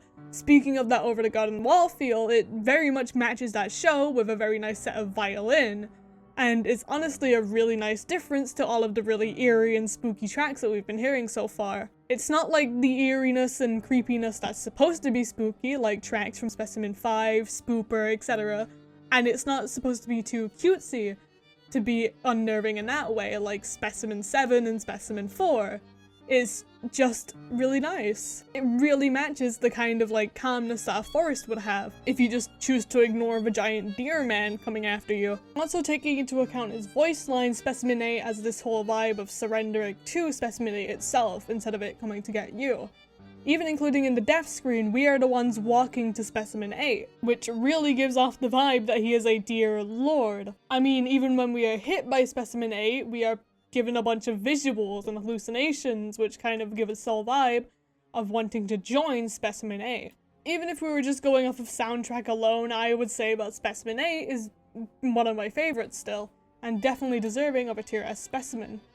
Combine that with all of the other features of the Deer Lord and you can see why I put him so high. Especially with his new upgrade and the HD renovation makes me like him even more. Like, I loved him in the OG version, they just made him better. But yeah, overall, coming in at number 5, the Deer Lord is one of my favorite specimens, for a very good reason.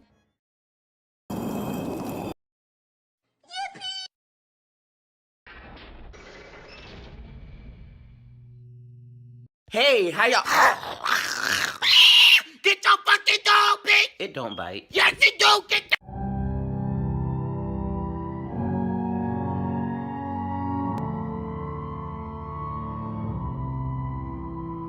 Coming in at number 4, we have Specimen 10, also known as the Parasite. Yeah, you heard that right. Spooper isn't the only parasite in this game, we got the fucking OG coming up. Now, the spook factor for Specimen 10 isn't normally that bad.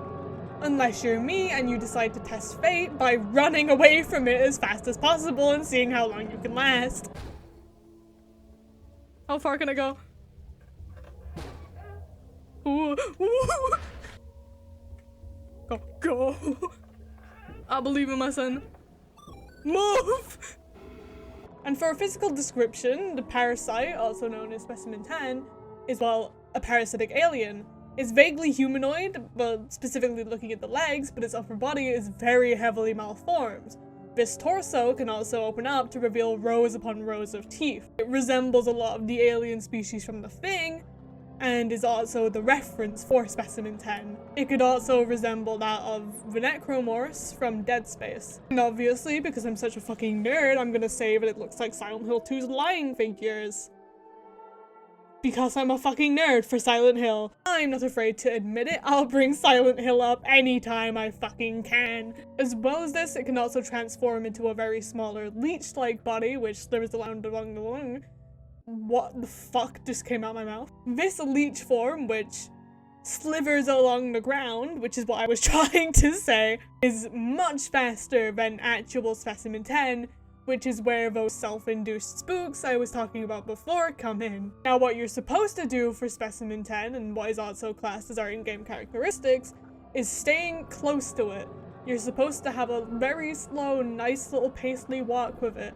It gives no environmental changes, but if the player walks too far away from it, then the specimen will transform into its leech form and chase the player at very fast speed. Another little fun fact about this is that it does not reset after going through a door. So if it's in a leech form, it's gonna stay in a leech form until it gets to you. So straight off the bat, I love this specimen already just for in-game characteristics. Just like Specimen 6, Specimen 10 switches up the format by instead of running away from the specimen, you're supposed to stay near to it. Which in endless mode, that can be a big hindrance when there's another specimen on you. Like Specimen 8, who's speedy. But talking about locale, we find ourselves in the older version of the GL Labs that we found Specimen 3 in. However, in this one, it's losing power all the time, and we have to repower the labs by interacting with generators. After turning on a generator, we have to go through a couple rooms before the power goes out again, and we're forced to travel through the vents. Along the way, we read notes by an old researcher who we can assume to be the host of Specimen 10 due to its parasite-like tendencies. Reading these notes, we can tell the story of scientists who were sent back to the old GL Labs by Spookies to go and salvage some items. The notes go as follows. This old place is somehow even worse than the new GL Labs. Although it seems to have been constructed with a larger budget than the new lab, nothing works quite right. I can see why it was abandoned so quickly.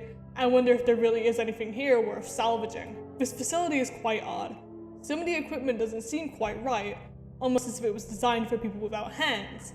Also, I'm not sure if it's just the faulty electronics, but the power keeps fluctuating and strange noises are coming from the air ducts.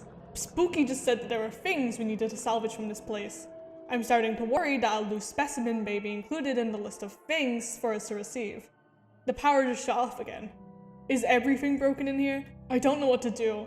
I can't think well, I feel strange. I'm hiding from that thing. I feel like something is growing on my skin. I can't seem to tear it off fast enough and I'm losing a lot of blood. You have to keep it close. It becomes something else when it's too far away. Something I can't outrun. I'd also like to note that during these notes, I said notes twice, well whatever. During these notes, the one where it's talking about things in the air duct appears right before we have to go into said air duct. It's not fun. You can also actually see specimen 10 shifting in the vents if you look in the right direction. After getting out of the vent, we'll activate another generator and the old specimen 10 will come out. Which, yes, there is an old specimen 10. Back in the old version of Spookies, before the parasitic specimen 10 was made, there was this weird worm thing that Akumakura decided just wasn't good enough and then made specimen 10 instead, which honestly I am so glad for. I don't like this worm thing. He looks weird, he doesn't do much, and he's honestly just really boring. But luckily we don't have to worry about him for too long, as not long after he comes out of the vents, the actual specimen 10 will burst out of his head, much like a chest burster from the Alien series. Which honestly is probably the most savage way to get rid of one of your old pieces of work. Don't like your own work? Make the next one kill it. But after this, the chase begins, and specimen 10's mechanic of staying close to it is immediately put into action. Also, for some reason in the HD version, at least for me, during this first room, the lighting is always fucked, and so specimen 10 just looks like this fucking pitch black backrooms entity. I don't know what the fuck that is. And also the music for specimen 10 is my number one. Like, just based on music, specimen 10 would be number one. When we're talking about Specimen Freeze track before, and I was saying that there's only 2 that would come above it, Specimen 10's is the first. Specimen 10's track matches it so well. It's so despair-inducing, knowing that this thing is coming at you, and you can't run away from it, because if you run away from it, it will just detriment you even more. So you have to constantly stay close to it. You can't rest. You have no idea how long it's going to take for it to go away, and if you mess up for 1 second, it can either swallow you whole, and then you're infected.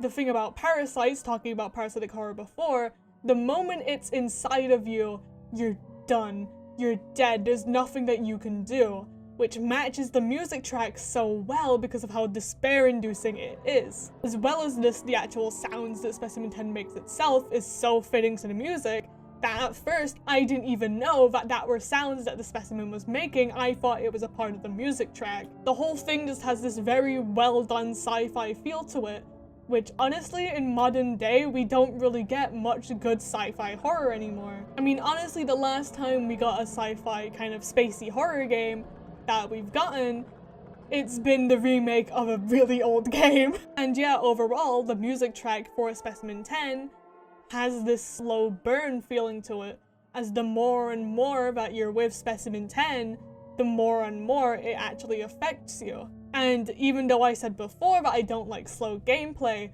Specimen 10 does it so well. With Specimen 12 and Specimen 13, yes, you can power through it, but there's no consequence to that.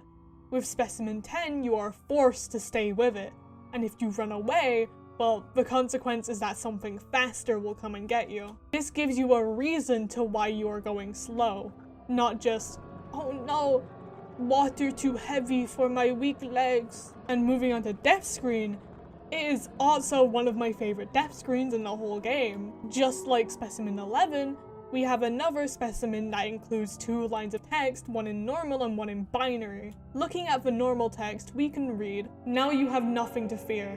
Now you have nothing to think. Follow your selfish desires. Follow your natural instinct. After all, you're just an animal, and it's much easier than trying to think." Which just adds to the horror that parasites have of you losing your mind. The idea that specifically a parasite that affects the brain can affect how you think and take over your entire body so much to where you don't have your own freedom anymore. Because after all, you're just an animal now. The parasite controls you. You are the parasite now. However, if we read the binary part of the death screen, we can read this instead. You are more than just an animal. Use the soul you've been given and be responsible for your actions. Which we can infer is the last part of our character's sanity trying to fight back against the parasite, which just adds to this general vibe of despair that Specimen 10 has. And if I'm gonna be honest about my personal opinion on horror really quick, the best possible emotion that I have ever felt whilst playing horror is despair. Yeah, fear and terror are what heavily comes into horror, but the feeling of despair outmatches both of those. The idea that there is nothing that you can do to prevent what's about to happen is a true kind of horror which I just can't fully describe. With terror, yeah, you know that the fear is about to come and you know what's about to happen. That build-up that terror has is just a part of horror. Same with fear. Fear is just when the things kick in and you know it's only gonna last for a certain amount of time. However, with despair, that feeling can stick. That feeling can stay with you, and it's probably one of the most powerful feelings that horror games can have on the player. But that's a video for another time. And getting back to the specimen, my god, I love him so much. The only reason he's at number 1 is because of other things that are on here, but he definitely deserves the S tier spot and the very high top of the list kind of thing, you know? He's perfect in every way. He's my boy, I love him.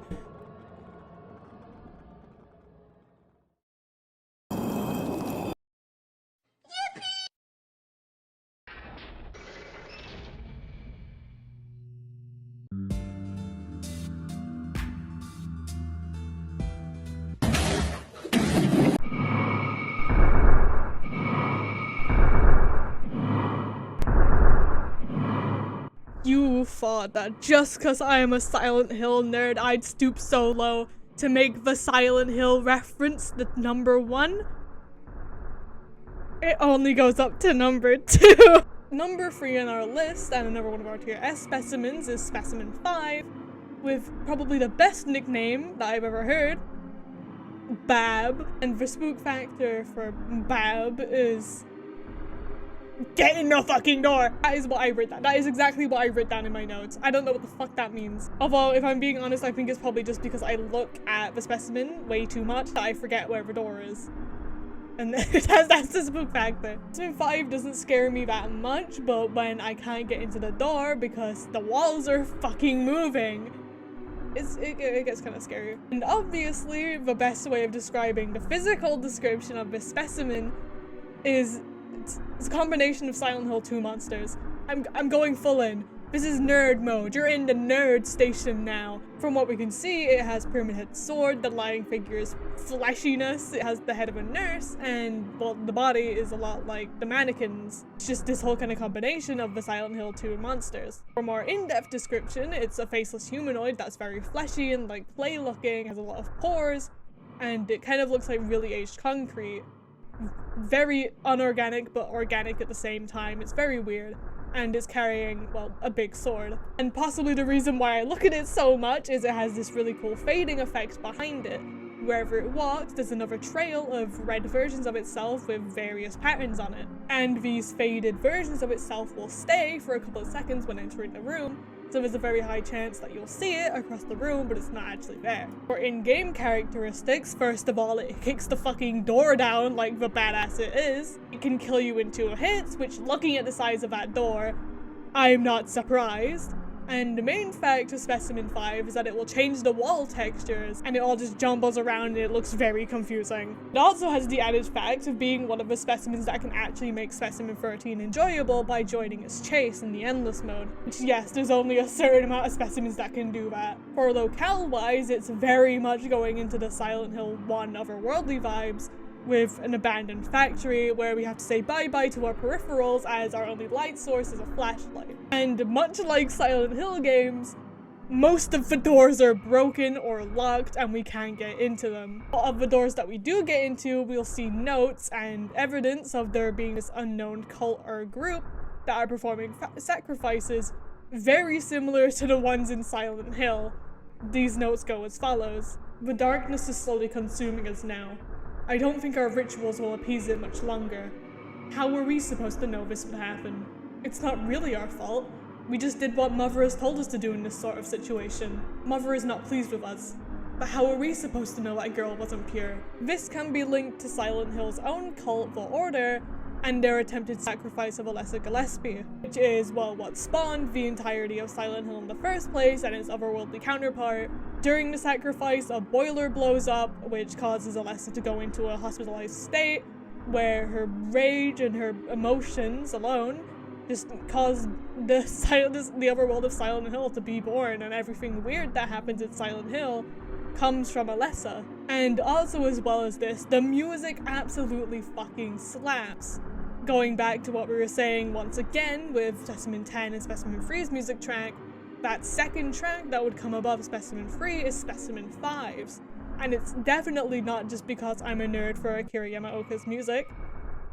Not at all. But seriously, the track for Specimen 5 is so accurate to a Silent Hill soundtrack. For a specimen that's referencing a game that I fucking adore, the soundtrack just makes me love it even more, because it's so much like the original thing that it's trying to replicate. The industrial dread that comes with Specimen 5's track is just so well. It even includes sirens, which are much like Silent Hill's sirens when changing into the otherworld. Just overall a really good track, and it's a really good way to commemorate Akira Yamaoka's work on the Silent Hill series. Moving on to the death screen, even the cat DOS entry does not know how you were killed by Specimen 5. Even though it has a big sword, but we're going to ignore that for some reason. Specimen 5's death screen involves it being stood in front of this massive symbol, which can be a kind of a reference to the Halo of the Sun symbol from Silent Hill. There's a lot of references to Silent Hill. It's a Silent Hill specimen, you know? We're also given a bit of text which state, tiny shining holes in the sky, delicate perfect emptiness, black growing absences of life, cold swarming death, and we shall become them. Which honestly just adds onto this feeling of the cold stuff that's going on. Becoming something else, talking about death and stuff in the sky, could all lead to gods and whatever it is that they're praising. And what it seems like the cult could just be worshipping Specimen 5, but honestly, who knows when it comes to cults. And also, like I said before with Specimen 7, Specimen 5's cat DOS entry specifically states that it's able to affect the player because of their poor mental strength and past trauma, which, you know where I'm going, is like Silent Hill. Specifically talking about Silent Hill 2 and its world building that creates, talking about how Silent Hill is different for everyone, more specifically the monsters that are in it. Everything that is manifested in Silent Hill comes from someone's own psyche, and it's different for everyone. We learn that in Silent Hill 2, as the monsters that James sees are not what Laura sees, as, well, Laura doesn't see anything. We learn that everyone has their own different kind of things to face in Silent Hill. This is much like this with Bab, because, well, she's more effective on people with mental trauma. Overall, would you ever expect me to put this any lower on the list? But if you're surprised by who comes next, I'm gonna be very disappointed.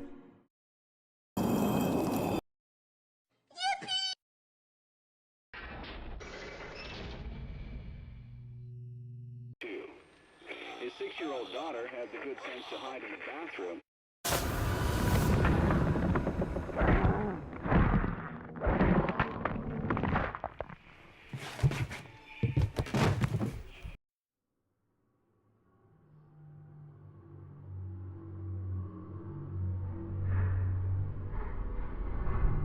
Aha, you thought again. You thought number 1 was gonna be a Silent Hill specimen again, but no.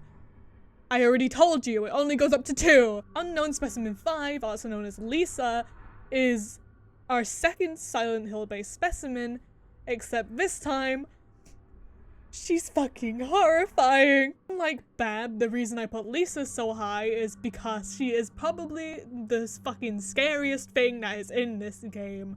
I hate her so much, and that's what makes me love her. The spook factor, well, I've already described. She's scary in every possible way, and for a physical description, she's very similar to the actual Lisa from Silent Hill PT, which, if you didn't know, is the Silent Hill playable teaser demo that got cancelled. She's a pale woman with long brown hair and a very fucked up neck. It's freaky, I don't like it. The rest of her body is incredibly stiff, apart from her neck, which fucking spins around like a goddamn pinwheel. Wearing a raggedy dress, and she's missing an eye, and has a constant smile. That's how you know she's happy about your suffering. Going into in-game characteristics, when encountering her in-game, all music and ambience will be cut out, and the rooms will grow increasingly redder until she appears. After this, the player must look at her, and if not, she'll teleport behind them, very much like Ben. Except unlike Ben, she doesn't give a fuck even if you are looking at her, and she'll still slowly move towards the player. And she can also stall the room counter.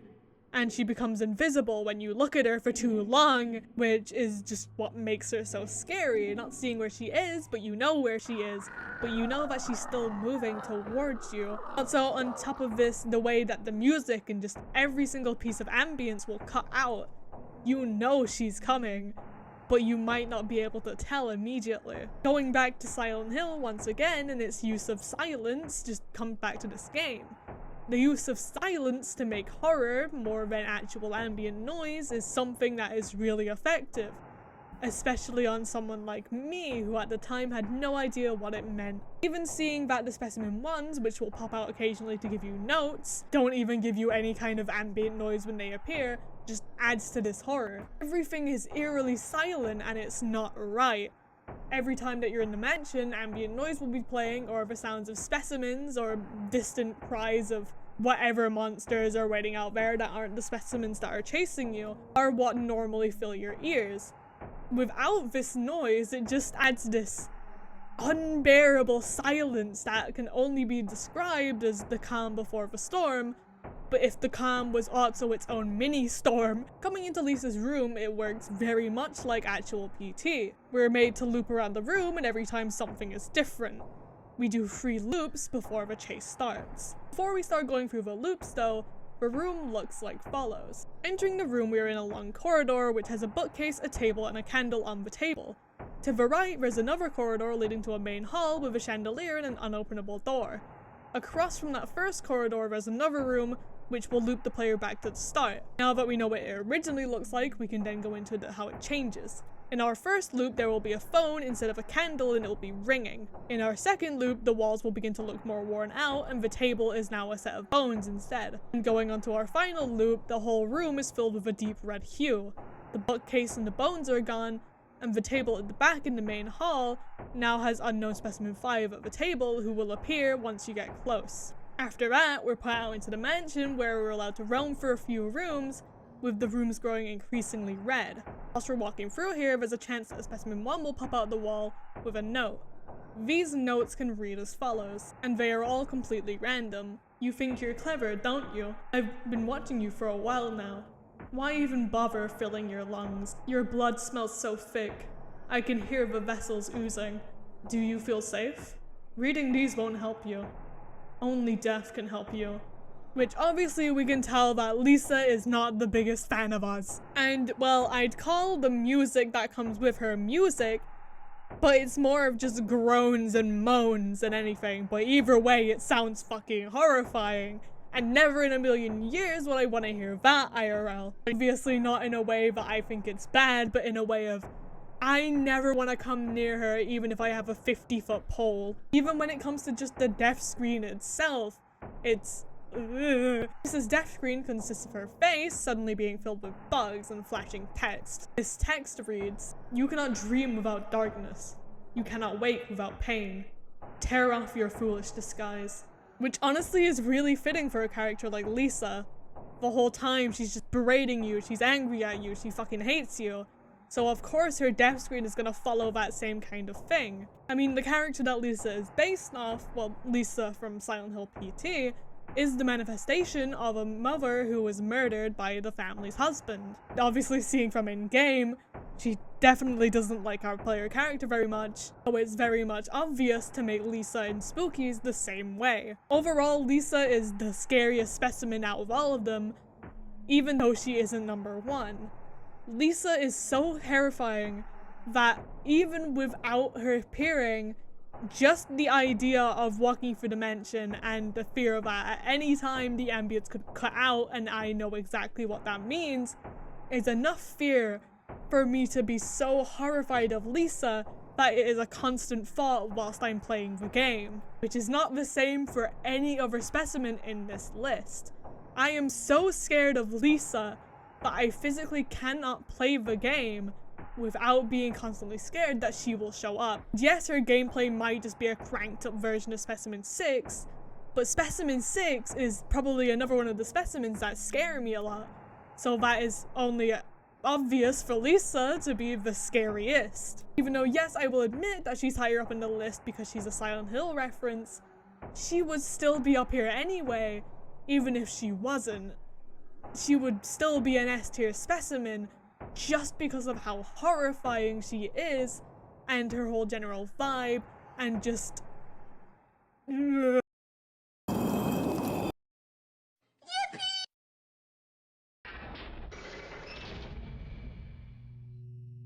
So before we move on to our final specimen, I just want to take a quick look at the tier list.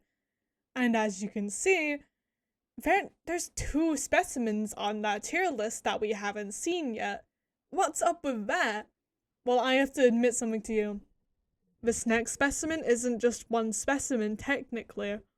It's 2 in 1. You know, I'm gonna be honest, I don't think there's anything that I'm specifically scared of. I mean, I'm scared of bugs, and dolls, and needles, but those are things that most people are scared of. I don't think there's anything really specific to me that...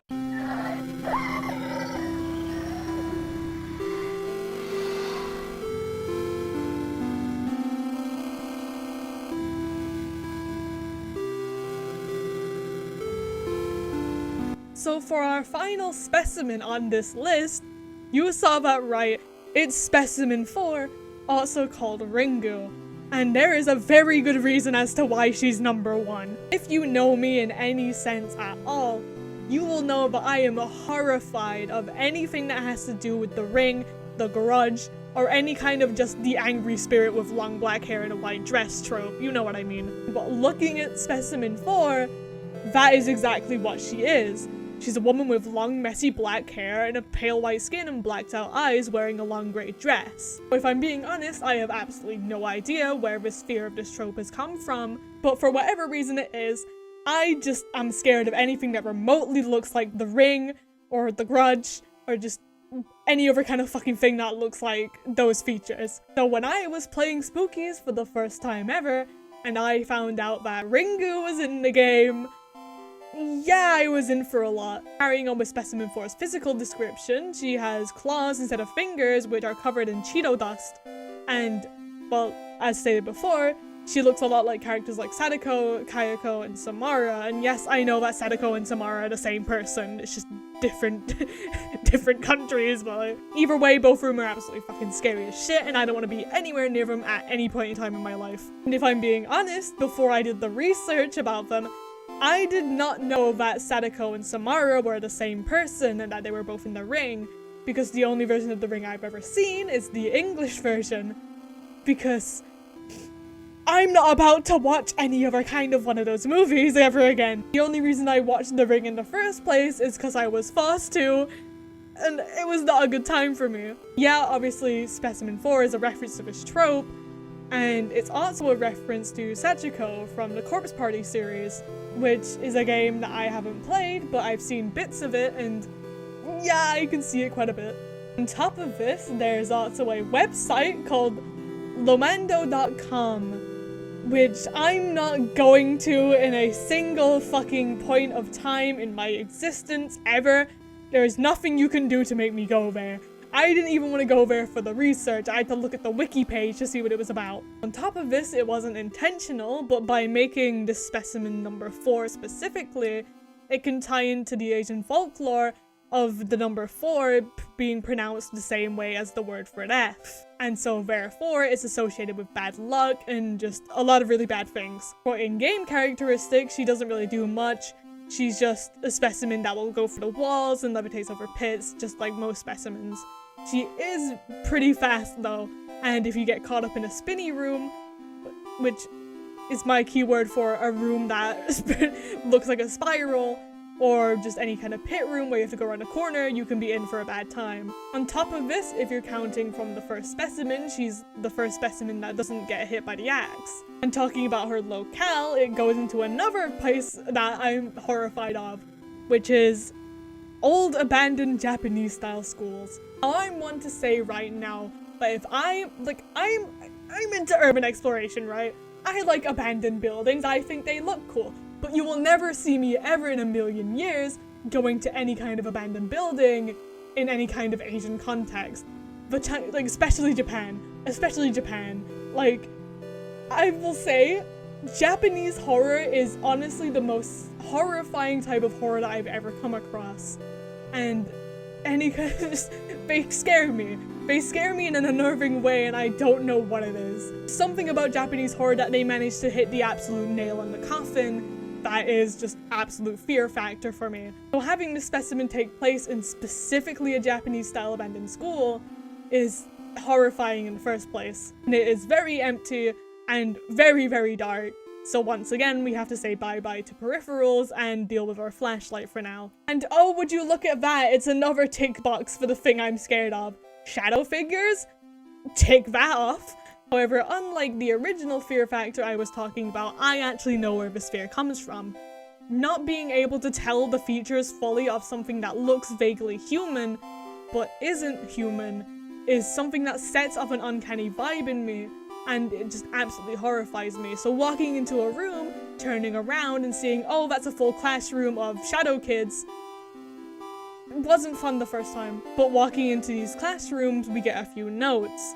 These notes read as follows. Matsuri never came to class today.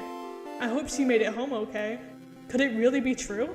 I thought the fairy tales about the ghosts that eats children who sneak in after class was just to keep us from disobeying. But Matsuri is still missing. And I'm gonna be honest when I'm gonna say that there is even more to the fear factor that comes here. I will admit that back when I was in school, I was a little bit of a goody two-shoes. The idea of breaking a rule was just a big no-no for me. I used to rule follow to a fucking T. That was until about year 11 when I decided that I was bored of that and it didn't really get me anywhere. For those years where I thought that, like, if I was to break a rule, I'd die and vanish off the face of the fucking earth. Adding that fear onto the fact that the students in this school thought that Specimen 4 was just some kind of idea to keep them from disobeying the rules and staying out of the school at night just adds to that level of horror. Because imagine being the student who goes to test it and find out that no, that's a real fucking ghost. After going through a couple more hallways, the soundtrack will start to play as Specimen 4 begins at the hallway behind us and begins to chase us. And honestly, the track works really well. The sudden jarring nature that clock chimes can have, especially the digital style, are very spooky, especially when the rest of the ambience is complete silence and suddenly it's destroyed by this really loud electric clock chime. Also gives off the same vibe that Specimen 7 has, where the music sounds too cutesy for it to be horrifying until you turn around and see, oh god, that's a fucking ghoul coming after me. And once again, I'm gonna be honest when I say it scared the shit out of me the first time I played. I actually fucking jumped out my chair. And for the only part that I don't really like about the Specimen is the death screen. I'm gonna get straight to it, it's Vor. It's fucking Vor. After getting killed by Specimen 4, she just fucking eats you. Her mouth unhinges like a fucking snake and she eats you. And for her main death screen, it's kind of mid. The animation looks a little bit odd. She just like, kind of looks like you got a fisheye lens and just expanded her mouth a little bit. And I will be fully honest when I say that this death screen could have been upgraded by literally your reference is Corpse Party. Your reference is Corpse Party. You couldn't have taken any inspiration from that from the death screen. But to be fair, only being the 4th specimen in the game, I don't think you'd want to have an effect like Ben's death screen on the player yet. And also a little fun fact, in the old version of the game, it used to have a typo where it would say, you're, like, the possessive one instead of you are. This is fixed now in the HD version of the game, but it's still pretty funny. Already, even just her first form that we see, Specimen 4 is already absolutely horrifying to me. She's really well made, she has good backstory, and she just looks horrifying overall.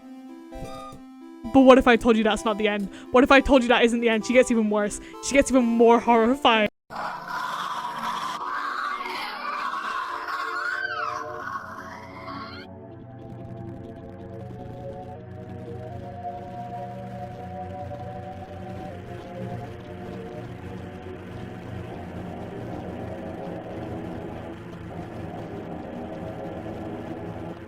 That's right, she has a second form. She's the only specimen in the entire game to have another endless form. And that just makes me love her even more. And I just want to point out that if the reference before was the the reference before was The Ring and The Grudge, I'd say that her first form is a lot more just like The Ring, but if we're going into her second form, she becomes very more Grudge-like, and I'm gonna be honest when I say that The Grudge scares me a lot more than The Ring. So the spook factor for this one, as I writ in my notes, is very. This new form is very similar to Specimen 4, except now there's a static wall which will slowly get closer and closer to you as time goes on. Once it is close enough to you, there will be a camera flash noise very similar to Fatal Frame, and the static wall will go back to being further away to you, and this will loop over and over again. However, what's different with this camera flash is that the second form will gain its own second form. And I'm gonna be honest when I say that this is like the scariest fucking thing I've ever seen, apart from Lisa, but this is the scariest fucking thing I've ever seen. Twitchy motions and things that I can't predict scare the living shit out of me, which is also why Lisa's neck spinning like a pinwheel horrifies me. The twitchy, predictable movements means I can't tell what it's about to do, and that's horrifying. And you know where I'm going. You know where I'm about to go. It's a lot like the movements in Silent Hill. There it is. The Silent Hill movements, specifically Silent Hill's twitchy movements of the monsters, much like those of when you knock a monster down to the floor in Silent Hill 2, they'll begin to twitch and freak out. That scares me. That scares me. I don't like it. It's like when you hit a bug and it's still moving. And this static wall does not reset at the start of a room, so you can walk into a room and you have no idea what the fucking layout looks like until it's flashed again. And another little fun fact about this new form is that she's faster than your walking speed unless you look at her, which means that the specimen is forcing you to look at her. You have to look at her, or else if you run out of stamina, you're fucked. Moving on to locale, it's the same school as before, but now there's black mold on the walls. And there's a static wall, which is completely stagnant until you walk up to it and it'll disappear. The music is such a big upgrade to the original one. Like, before we had the, oh, this sounds cutesy and it's wrong, now we just go into straight fucking terror. And that scream at the start of her track doesn't come from her, that is a part of the track itself. So anytime the track loops, you get another one of those horrific noises. Have I talked about that specifically yet? Yeah, it's the grudge noise that I hate. Anything that sounds like it's struggling to breathe makes me freak the fuck out. And even though it sounds absolutely horrifying, I've still found myself listening to it on occasion because it's a fucking bop, I'm not gonna lie, but that's coming from me. I listen to the Faith soundtrack on a fucking daily basis. If I were to say that there's any track that it sounds like, I'd say it sounds a lot like the Amalgam track from Undertale, which is also another thing that scared the shit out of me when I was a kid. I didn't like the amalgams, they scared me. And if I'm being honest, it's very similar to Specimen 10 and its feeling of despair. It very much has this theme that something is chasing you and you can't avoid it, which is a lot of the horror that comes with The Ring, where you have that feeling of waiting for something that's going to inevitably happen, and you know exactly when it's gonna happen, which is another one of my least favorite horror tropes. Not least favorite because I hate it, because it's bad, least favorite because it horrifies me. The idea of being cursed by something, knowing you've been cursed, and knowing exactly how much time you have left to live until it comes to get you. And another little fun fact about this endless form, and probably also the reason why it's in the game in the first place, is originally in the Dollhouse DLC there's a Hellgate section, and Specimen 4 used to be in this Hellgate section with this new endless form. But in the HD version, this was replaced by Specimen 6. Overall, I just fucking love Specimen 4 and its endless form. It just adds so much to it as a specimen and makes it unique compared to the other ones.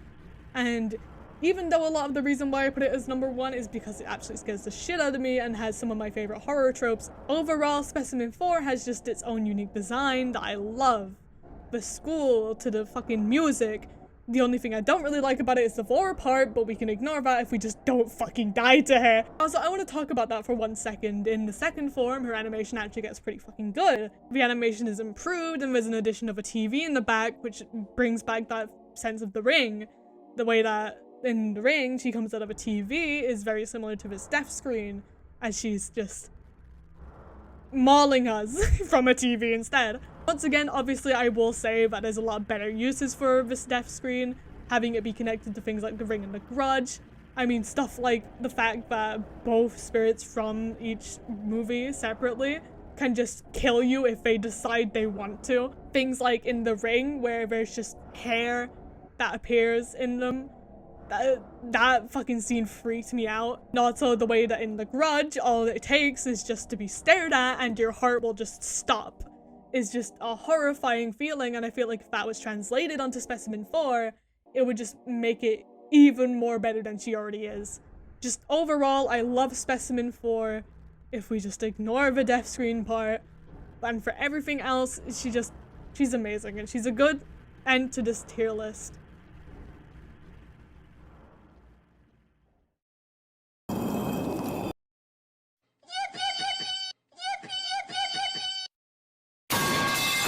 So coming towards the end of this video, we now have our tier list fully filled out, and I'm gonna be honest when I say that this game is still, and is gonna be for a very long time, one of my favorite games to play. It's just one of those games where I can load it up, play it, and I don't really have to think that much, but I'm still getting something done. All of the facts that I'd gathered for this video come from the wiki page, and if you want to see anything else about spookies, you can go over there, as well as certain things coming from videos like Wambu's interview with Akumakura, which once I get the chance, I will link that down in the description, because YouTube likes to do this funny thing that's called not letting you put links in your description if your channel is too new. So we're gonna have to wait for that. The moment I get the opportunity, I'm gonna put that down in the description, as well as links to all my other things. If you want to go and see me in other places, go to 1amwolfram.card.co. It's where I put all my social media links, and if you want to see me there, or anywhere else, then you can. Also, mainly places like my Discord server, which you can also find there, and most importantly my Twitch, twitch.tv/1amwolfram. I stream there most of the time, and it's just, there's a lot of cool people that watch me, and you can interact and chat and stuff. As I've said throughout this video, I'm going to be playing games like I'm Scared and Lost in Vivo at some point, so make sure not to miss those. And one final thing, if you enjoyed this video, feel free to leave a comment down below and just tell me what your opinions on the specimens are, if yours is any different than mine, what your own personal tier list is, and your own personal opinions on the specimens. I'd love to talk about them. And for the next video on the main channel, it's either going to be a video about the Ruin DLC that recently came out for Security Breach, or it's going to be about the Faith series, because that's another game which I'm planning on playing at some point. And they're just both really good games, and I want to talk about them. So make sure not to miss out on either of those by subscribing to the channel and making sure you don't miss anything. I'm new to making main channel content. I've been making content over my VOD channel and my live channel, where you can also go and watch the 24-hour FNAF stream that I did recently. It took a lot out of me, and that video really did take like a week to edit. And honestly, just thank you so much for watching the whole way through. It means a lot for me as someone who is such a small creator starting off. Watching the whole way through such a long video like this really does mean a lot to me, and I appreciate it so much. Even if you're not gonna subscribe or comment or do any of that, I'm just happy that you watched the video the whole way through, and thank you so much. And if you do decide to stay, then I hope to see you in my next video. Bye-bye.